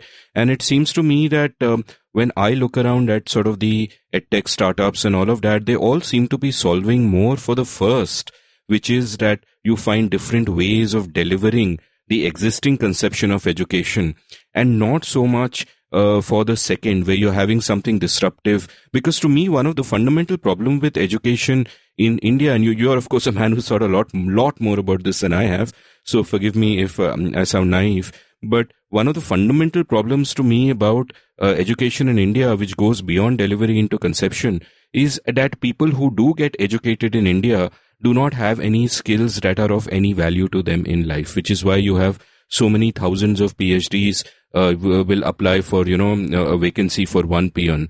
And that seems to be a deeper fundamental problem, which also requires disruption. So tell me a little bit of your view of the space and what makes you so passionate about it. Yeah. So I think, I must say that what makes me passionate about the space is that it's one of the few products where there's a almost universal willingness to pay, and you can't say that about too many products, but it's a one product, and I and many others liken it to what e-commerce is to China. So sort of tech is the one which can kind of pull the entire economy, startup economy up, and we've seen get about 15% of our pitches are education now, and it's interesting. I do agree with you that education, and the one word I would say is the one thing EdTech is doing is largely thus far has been solving for access in new ways, you can say, of delivering it, and sort of you could, I'd say at best, leveling or flattening the field. so to say. Okay. So to say that classic example is if I'm in Delhi or Bombay, I get access to very good testing. But if I'm, say, growing up in Satna or Erode, then, I'm really dependent on how good the teacher there is. But today, thanks to online, I can get access to, and we saw historically how the web is a microphone, right? So you can talk, shout louder. So the great teacher can scale. So what an academy or a Topper or Vedantu, all of them have done is really make that teacher available. And so it's really solved for access. And it's solved for access at a decent enough quality, sometimes even better quality than what you get, but it's online, and price, much lower price. So this access, quality, price is largely what the most successful Indian edtech companies have been about. And what they've done is really take the content, structure the content well, put it on the phone, make it easy, etc. So all of that is true. Yes, we haven't been able to kind of really rethink education. And I think the reason for that is this is a very highly regulated industry. And I think India, in EdTech, one of the forcing functions of EdTech is that education in India is a gating product. And I think it came across in this wonderful podcast that it was Professor Muralidharan, where he talks about how India education is gating. You just want X number of people. And I'm fascinated by this, that you described it as a rent economy. India is about rent collection. And I think it's something to do with the fact that, and again in Karthik Muralidharan's thing, there's talk about how wages are so high that you're not able to employ a lot of police guys. So state capacity is not there because frontline wages are so high. So I don't know, I'm trying to develop like a theory around it. But fundamentally, it seems to me that India is, there's almost a need to have certain parts of the economy or certain parts of the job market or certain parts gated and kept out, so that we have this for ourselves and we kind of compete. And what we've done is use either caste or English is the new caste marker to kind of keep certain parts of the economy to ourselves. And we find newer and newer ways to kind of keep the economy out of the huge number of hordes of masses pouring in. Anyway, so for various reasons, and the fact is, yes, there will be innovative Indian startups coming, but the challenge is the people who are paying are very happy to compete within the boundaries set by the state, which is they're competing with gating. The moment Indian parents, and at some point we'll see that, they say we want this kind of a product, there'll be Indian founders willing to do that. There are Indian founders who have tried creating some innovative products, and we begin to see a wave of India 1A products, which are about, very interesting. If like for example, like my daughters, they're of course, they are intelligent in their own way, but I can't see them sitting and writing a JEE exam or a NEET exam. The energy that is required, the hunger that is required, I don't know. But there is that hunger in small town India. But they, for example, many of them are they and their peers are very creative. They write well, they communicate well, they know what memes work, etc. And when they apply to US colleges or UK colleges, etc., increasingly what is important for them is your entire profile, right? They evaluate you holistically. And then, for example, you need a lot of these, you need to be good at ballet, you need to be good at math, you need to be good at coding, etc., etc. So a lot of the startups that are coming out to serve this community is actually what I call life as a CV. They kind of they kind of offer you critical thinking and this thing. So there is some innovation happening. Homeschooling in the US, for example, you're beginning to see interesting startup because as much as 3% of the US is homeschooling, either for religious reasons or safety reasons or whatever, So we're beginning to see very interesting, innovative products come out where they are saying they're unbundling a teacher. I forget the name of the startup. But they're saying you want to create your own pod, and COVID has given a boost to that. You create your own learning pod of 4 to 5 bright kids in your neighborhood. We'll get you a teacher. That person will come online and talk about interesting stuff, etc. He'll talk about they'll use Nat Geo as a way to talk about the dinosaurs and stuff like that and make learning interesting. But it's sort of like a secession of the rich from what is being taught. So education, this thing will break down now. So homeschooling and this pods, it'll be like homeschooling on steroids. Earlier, I had to teach the kids, but now there's like an interesting teacher. The best teachers, these are being carved out and they will teach multiple people. And sort of this thing is happening much more in the US, but and India has been relatively far less innovative on this count. We are very innovative on distribution. We have China and India are great examples. They're gating countries. 9 million take that exam every kind of year in China, and success or failure of 1 mark here and there determines which university you go to and what you become. So gating countries have this challenge, and in gating countries, a lot of the innovation, because the state is so strong in India and China, a lot of the innovation has been around distribution and access. Like you rightly said, it has not been around the product. In countries like US, where there's a lot more willingness, the state is weak in education, like relatively, so there has been a lot more innovation. Uh, I'm very hopeful that in India, if the customers are willing to pay, we likely see a lot more innovation. So that's what's holding us back, is my view. EdTech can only do so much. Yeah. Yeah, no, it's very poignant. I mean, like you said that, Indian parents are willing to pay, but they're willing to pay for something that will get them further within this gated system, within this system of selecting and sorting rather than actually educating. And that's poignant because, for, years we've had so much literature on how the poorest of parents, definitely from India 2 and perhaps from India 3, slum dwellers and so on, people who work as domestic help or auto drivers and all of that, instead of sending their kid to a free government school, they pay a little bit, which is still a lot for them in terms of proportion of income, to send their kid to a budget private school. So there is that hunger. So it is at least good if there is, one wave of edtech companies which can figure out a way to solve for that hunger before you can go further and talk about changing the system entirely. Now, coming back to that about the problems that a big state can create, and obviously in the field of education is perfectly obvious because this is the route you have to follow. But in general, what is the environment like in India for venture capitalists, just the regulatory environment and, having to contend with the state and all of that? Is it harder than elsewhere? Do you have to account for it in all the investing and valuations you do, that there will be friction with the state? Is it greater in some areas than others? How do you think about that?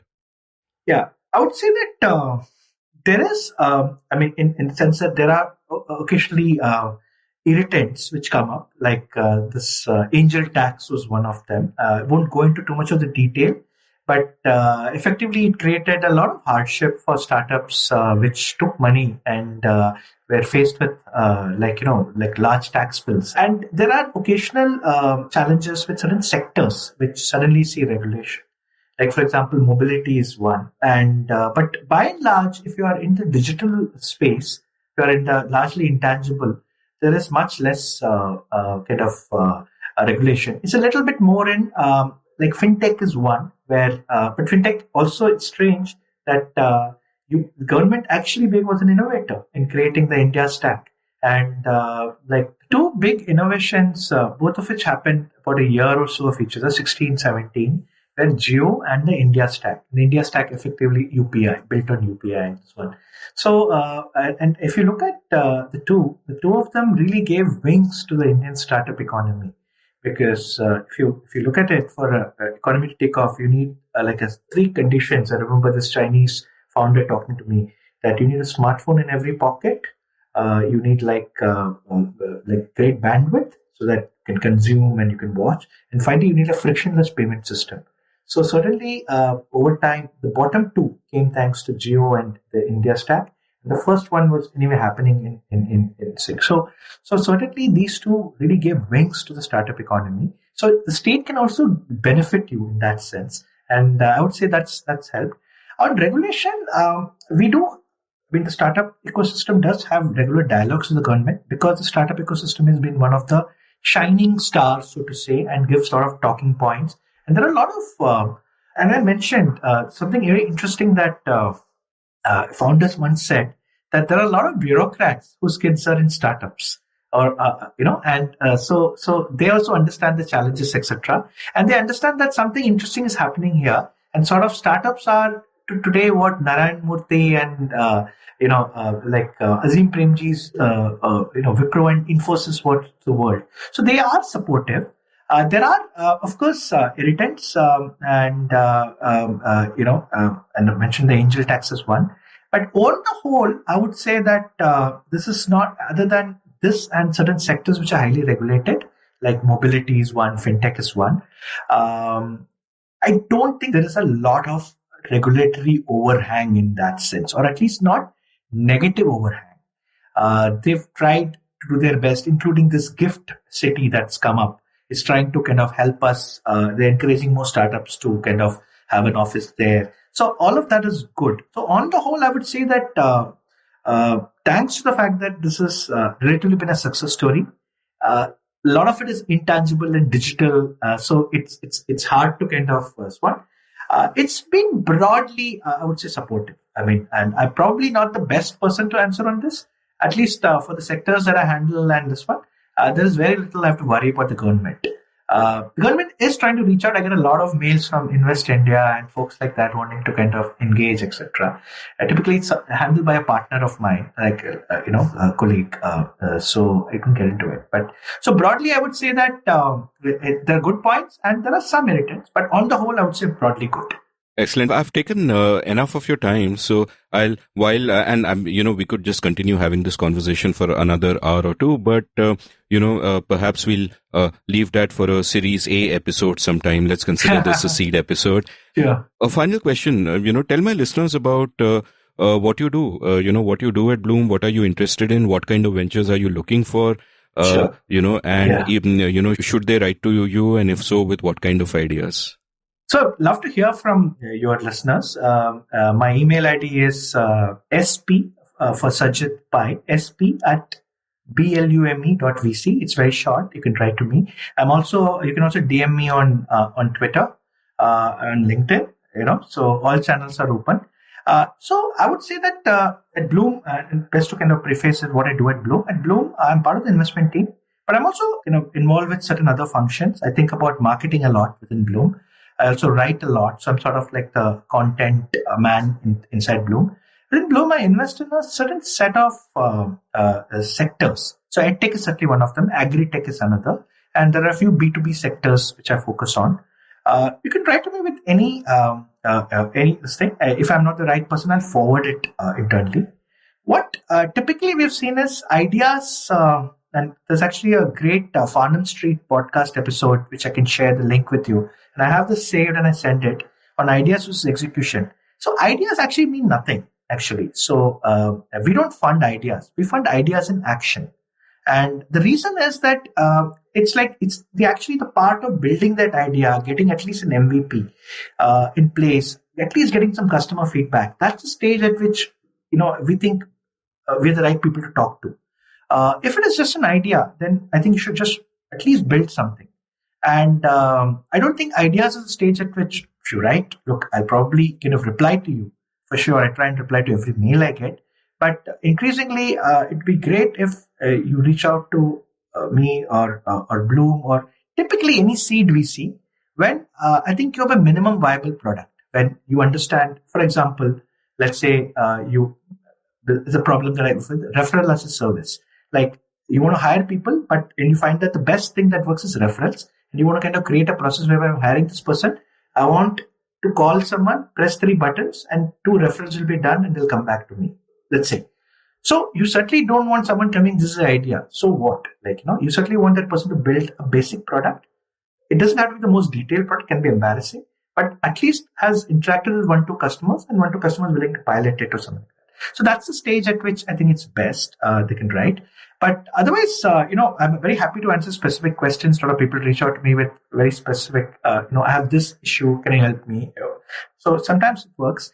So that's what I do at Bloom. A lot of my time is spent writing and thinking. And like I said, writing is a medium in which I express my thinking. And I think I have the most interesting job in the world. I get every day, I wake up and I get mails, which are, I call them postcards of the future. They are visions of possible startup, possible worlds. And I feel like I'm at this vantage point. I look at and see all of these different visions of reality. Which one will work? Which one will not? I don't know. So sort of this vantage point into the future is what makes, I think, my job so exciting and so interesting. And I just wish there were more hours in the day. Yeah. So there you are. Thank you so much for that. No, that's a fantastic phrase, postcards from the future. And I feel like I got a postcard from the future myself during this episode. So thanks for your time and insights. Yeah, great. I enjoyed the summit. Thank you so much for having me. If you enjoyed listening to this episode, head on over to the show notes where I have linked many of Sajid's pieces and his website. You can follow Sajid on Twitter at SajidPai, one word, SAJITHPAI. You can follow me at Amit Varma, AMITVARMA. You can browse past episodes of The Scene and the Unseen at sceneunseen.in. It is a fantastic investment. Do it right now. Spend the rest of the day binging.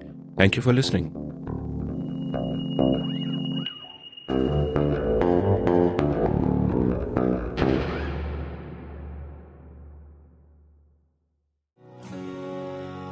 Did you enjoy this episode of The Scene and the Unseen? If so, would you like to support the production of the show? You can go over to sceneunseen.in/support and contribute any amount you like to keep this podcast alive and kicking. Thank you.